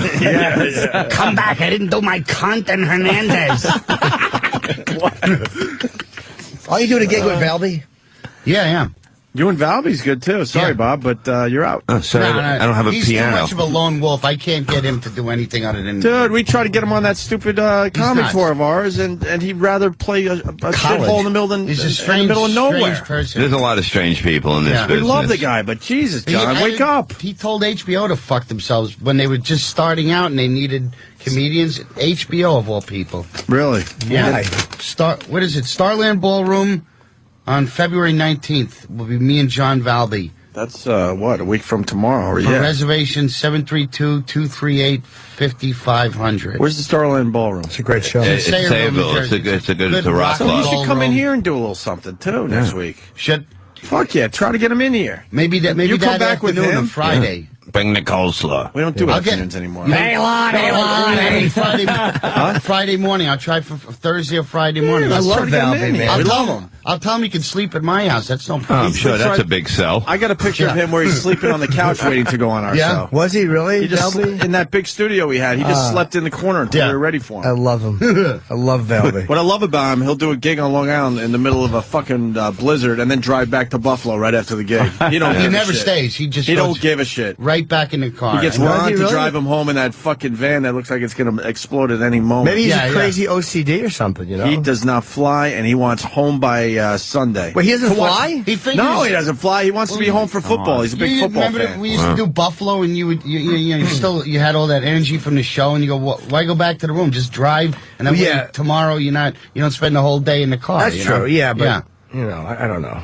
I have a nice picture of John Valdez. Hey, that same night, February 19th, I'm doing Jimmy C's in Tom's River. Jimmy C's Comedy Club is in Tom's River. That's a fuck. I'm here to plug 10 o'clock show, and it's all on my. We gotta do 2 shows. I'm doing a double header. We're doing Jimmy C's in Tom's River. That's in Tom's River. And if you look it up on the map, it'll be Tom's River.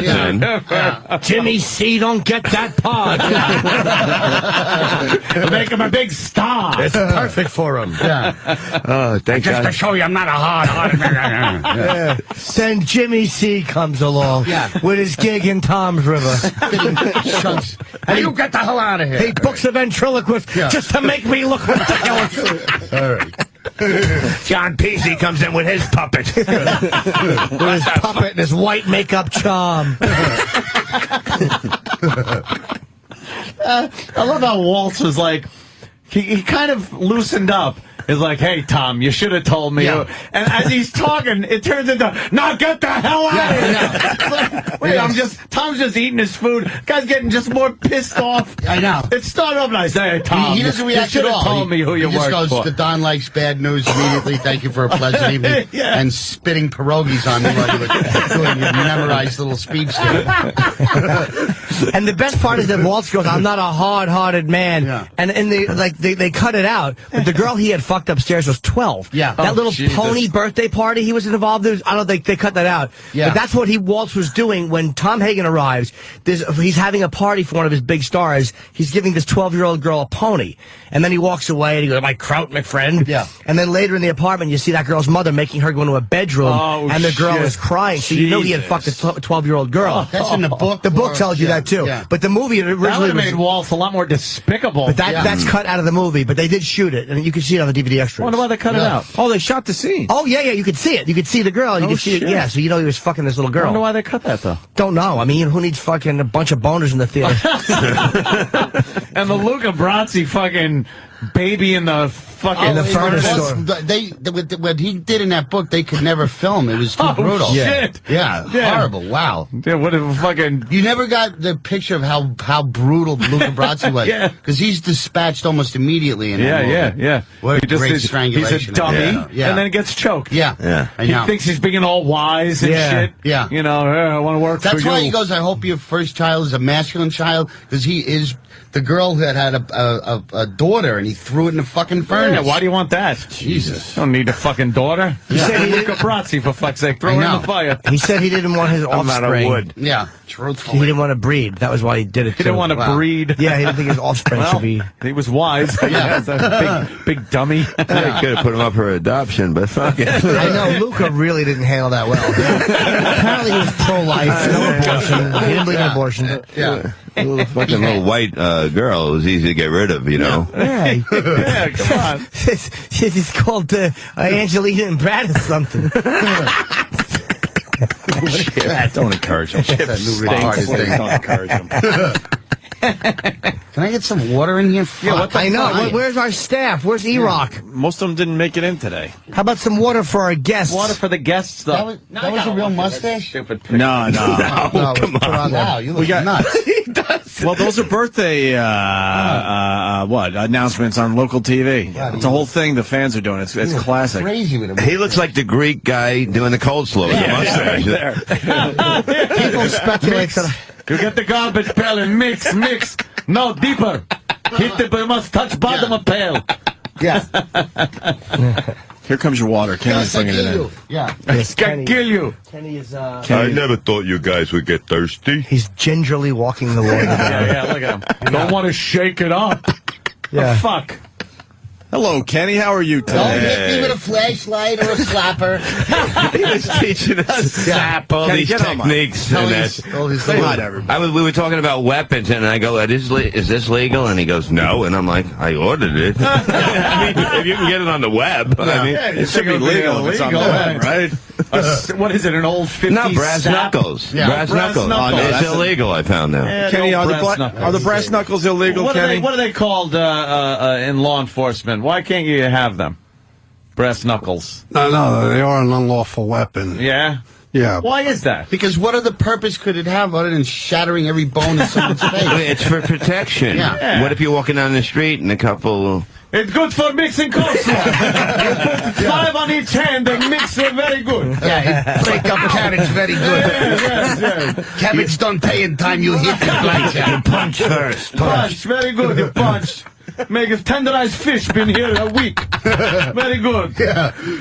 Kenny, give us one in my day. I love Kenny's in my day stories. Ah, the old You got days. one in The my one with day? the On the job. slapstick. Yeah. That slapstick What's that thing. thing The you call- flat foot back in the old days.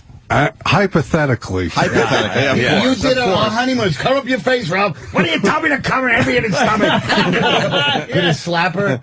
Slapper. Yeah, I've heard Okay, you've heard. that certain guys would carry a slapper. Yeah. It's like a blackjack, but it's only flat. You know, Jack. Beating, please.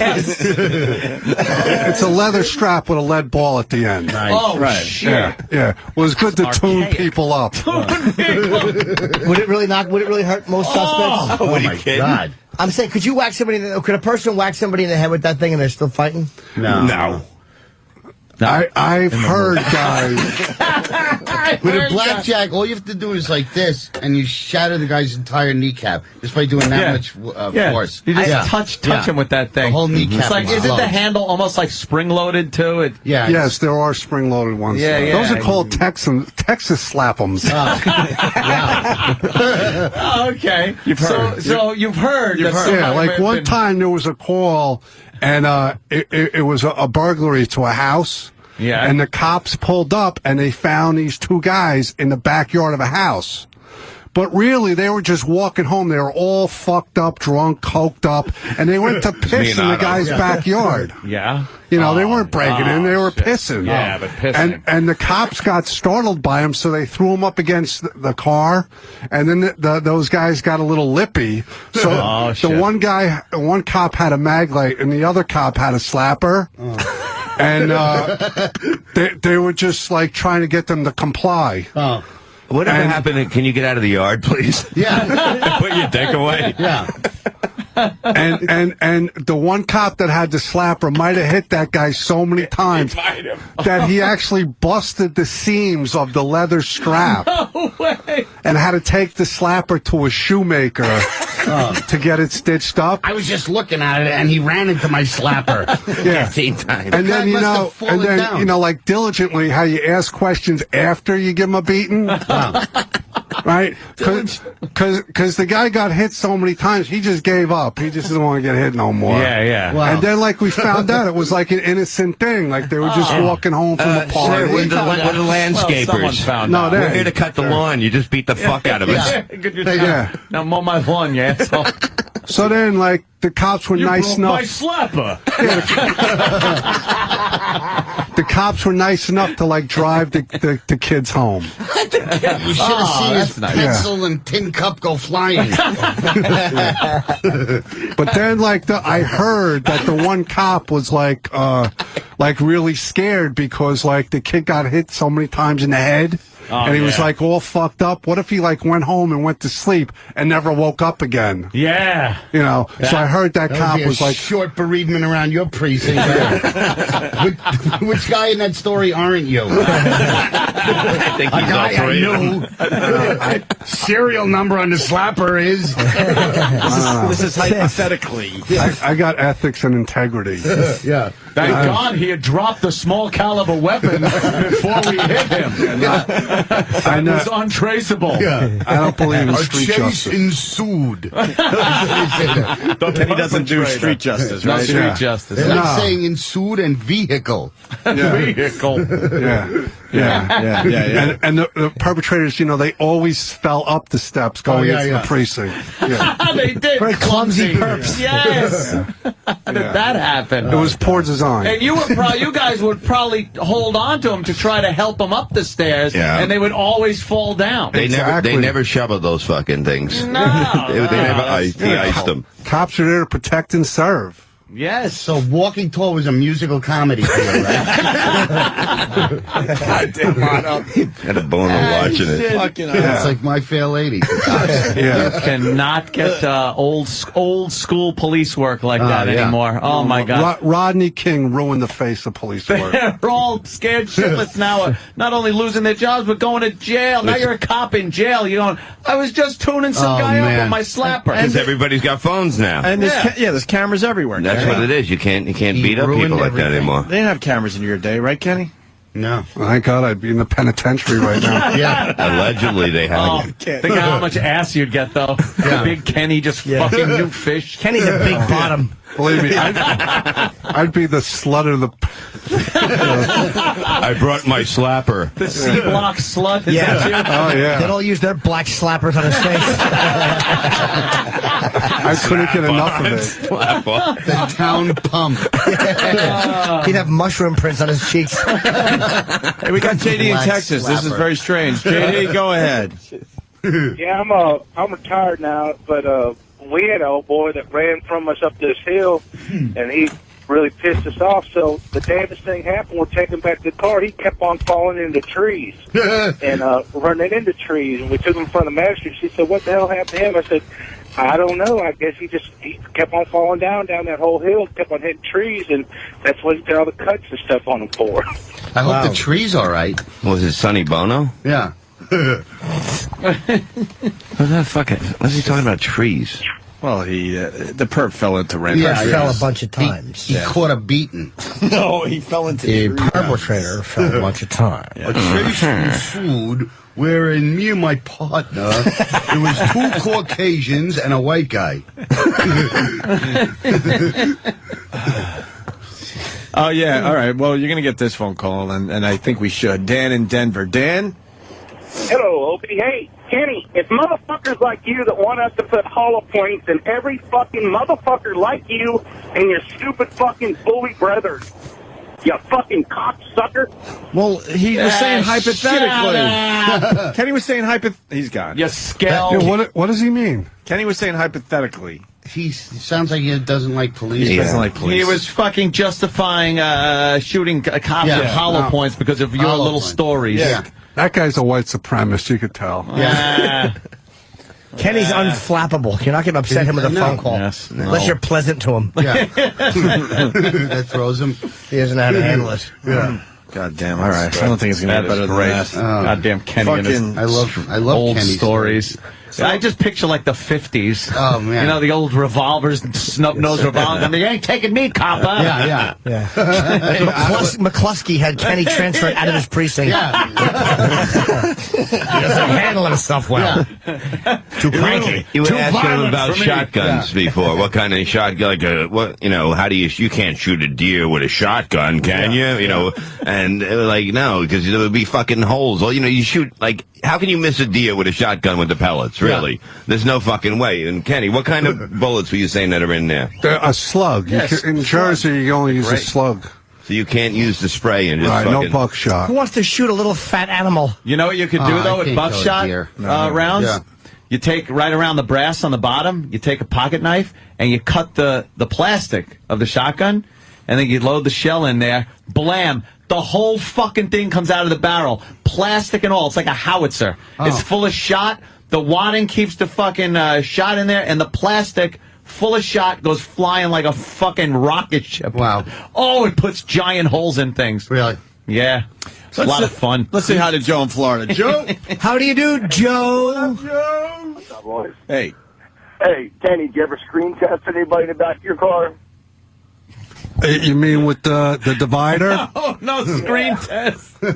What's a screen test? I don't know. I've heard. You've heard, right? There was a term. It used to be called waffling. You know, You know the grating that separates the front seat from the back seat?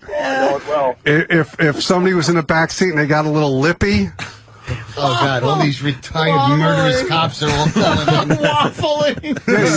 You speed up and then jam on the brakes, and then they're handcuffed in the back, so they go face first into the divider, and they have the waffle prints on them. Wow. Would that stop somebody, you think, from being lippy? Yeah. Probably. I wouldn't know. No, you just heard it. Yeah. You just heard this. Yeah. I've seen it in the movies. Stephen S. from Bayshore is reminding us of the story you told about your footprint. Do you remember that story? Yeah, it was probably something I told him personally. Okay. And it was probably about some other officer who was unscrupulous. Yeah. Have you heard? They couldn't fuck with your pension at this point, right? Even if you came in with fucking photos of you stomping on the Jesus. 7 years is the statute of limitations for official misconduct. Oh, okay. Cool. Yeah. Yeah, these are just stories. Yeah, it's movies. I saw it in the movies. Yeah, movies. Are you still able to park in Manhattan with your police identification? No, you can't. Really? No. That's one thing they really cracked down on. That was great when you had that perk, right? Yeah. You could park anywhere and just go get dinner and fucking not pay for a lot and shit. That's great. Yeah. Oh, it was good for nice these guys perk. It's a nice perk. On their salary, every little bit helps, man. You guys didn't get paid enough. No, you're right, Otto. All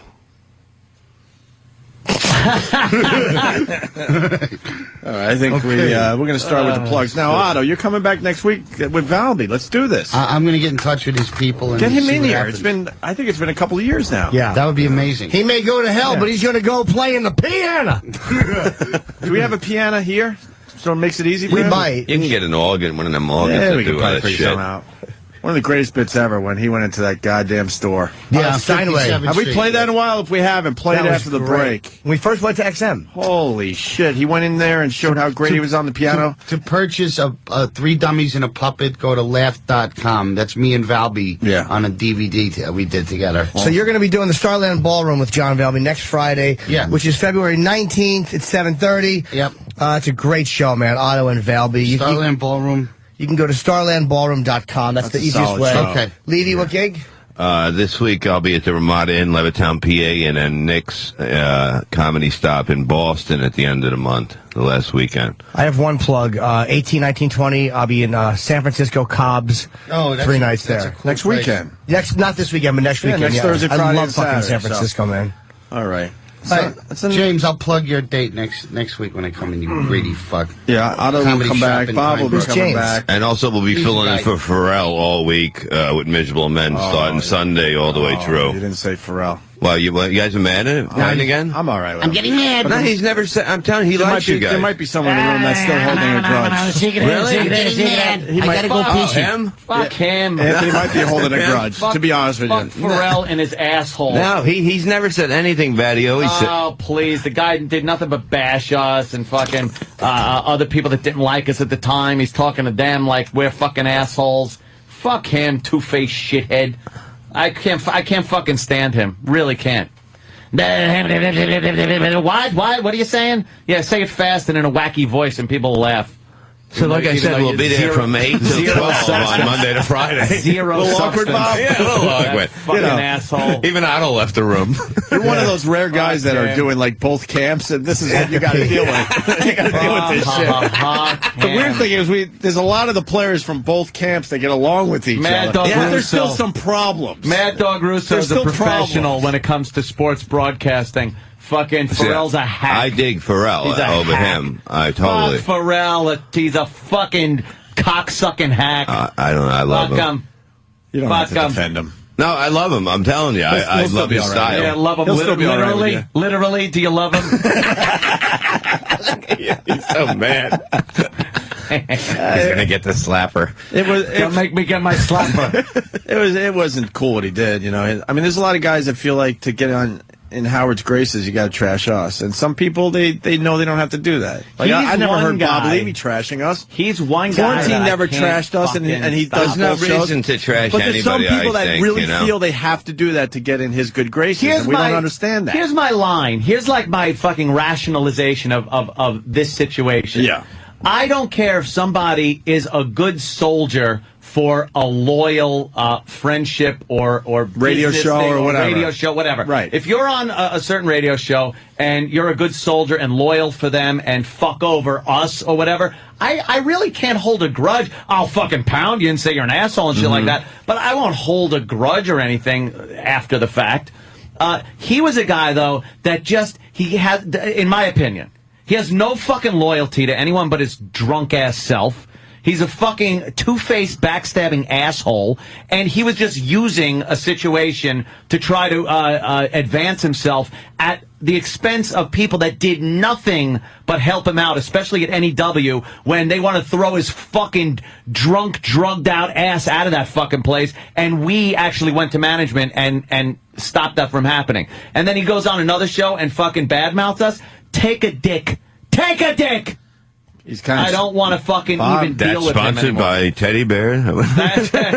Oh, Vermont Teddy Bear. He's kind of right. Steven Singer Jewelers. I don't get involved with that shit because I don't, you know what I mean? Of course. Don't worry about Bob. You're all right. You're all right. Don't worry about it. No, you're fine. We know where you stand. You're fine. And now everyone's saying fuck Bob Levy. So you're all right. There goes the Me and Otto tour. Thanks. Thanks. No, we're cool with Bob Levy. We're cool with Otto. Bob Levy does not get that tour. We're making a big star. And take away his easy pass. I'm glad I came in. My old junky head was telling me I got an excuse to not come in because of the snow. Yeah. But it's like, my girlfriend Trish was like, she goes, "You're an asshole if you don't go." You're an asshole. You gotta guys go. Like When you're one of the booked only somewhere, legitimate you know? things in show business where I'm accepted. And Otto, I'm not like a regular and we love TV you. guy. It's just been weird getting in lately, and I apologize. No, it's cool. It's like everybody is trying to get time on the show, which is flattering. And it's like every time you want to come in, it's like we already have a full house. It's not fair to you that you drive all the way up and maybe not get a lot of airtime. So, but you came in today and you fucking just gave us an amazing hour, and hopefully you'll come back with Valdez next week. All right? I have happy. good memories. And you're going to be in Tom's River. Tom's River and Tom's River. I think it's located in Tom, the city of Tom's River. A great club. Jimmy C's Tom's River. When's that? The same night as Valby. You're doing that's 10 o'clock show. 732-473-1183. Maybe I could help. You're out, Tom's River. I stepped on his number. I apologize. 732-473-1183. I stepped on that. You missed the Pharrell rant. Oh, I had to piss so badly. You missed the Pharrell rant. Nothing new. Pharrell badmouthed me. I don't know if he has since, but in that one, he trashed. I've never heard anything since the beginning. Scott Pharrell, but it was a long time ago. I don't know why he did it. I mentioned that we were filling in for him next week, and it might have been a bit of a mistake on Bob Levy's part. Then the show will be fucking much better, I'm sure. There's you guys, and then there's everyone else. Oh shit! I never even fucking heard of that guy. Oh, you're not going to be able to do Howard now because you said Isn't that what we used to wash our hands with after a fucking virus show? Pharrell. Yeah. Antibacterial Pharrell. Touched our disgusting listeners. Wasn't that horrible doing the signings and shaking sweaty fucking hands? Especially after those August shows at the Pitt. Oh, they were all just wet and fucking... Yeah. Oh, and half those motherfuckers are wiping their ass just to leave a little something on our heads. Like they're giving us stink fingers. We're not stupid. They got a good story to tell at home. Dude, watch, I'll shake his fucking hand. Watch him grab my ball sack. Now rub my teeth for a while. I love your show. Love the show.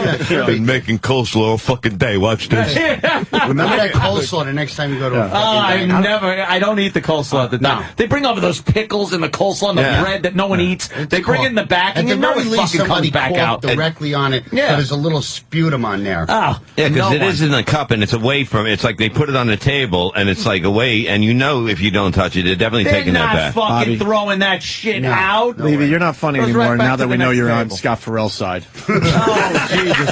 But I will be at next comedy stop at the end of the month. That's good. Truthfully, get there. And you got to rev BobLevy.com. Did you do Let's get out of here. Or did you do really good?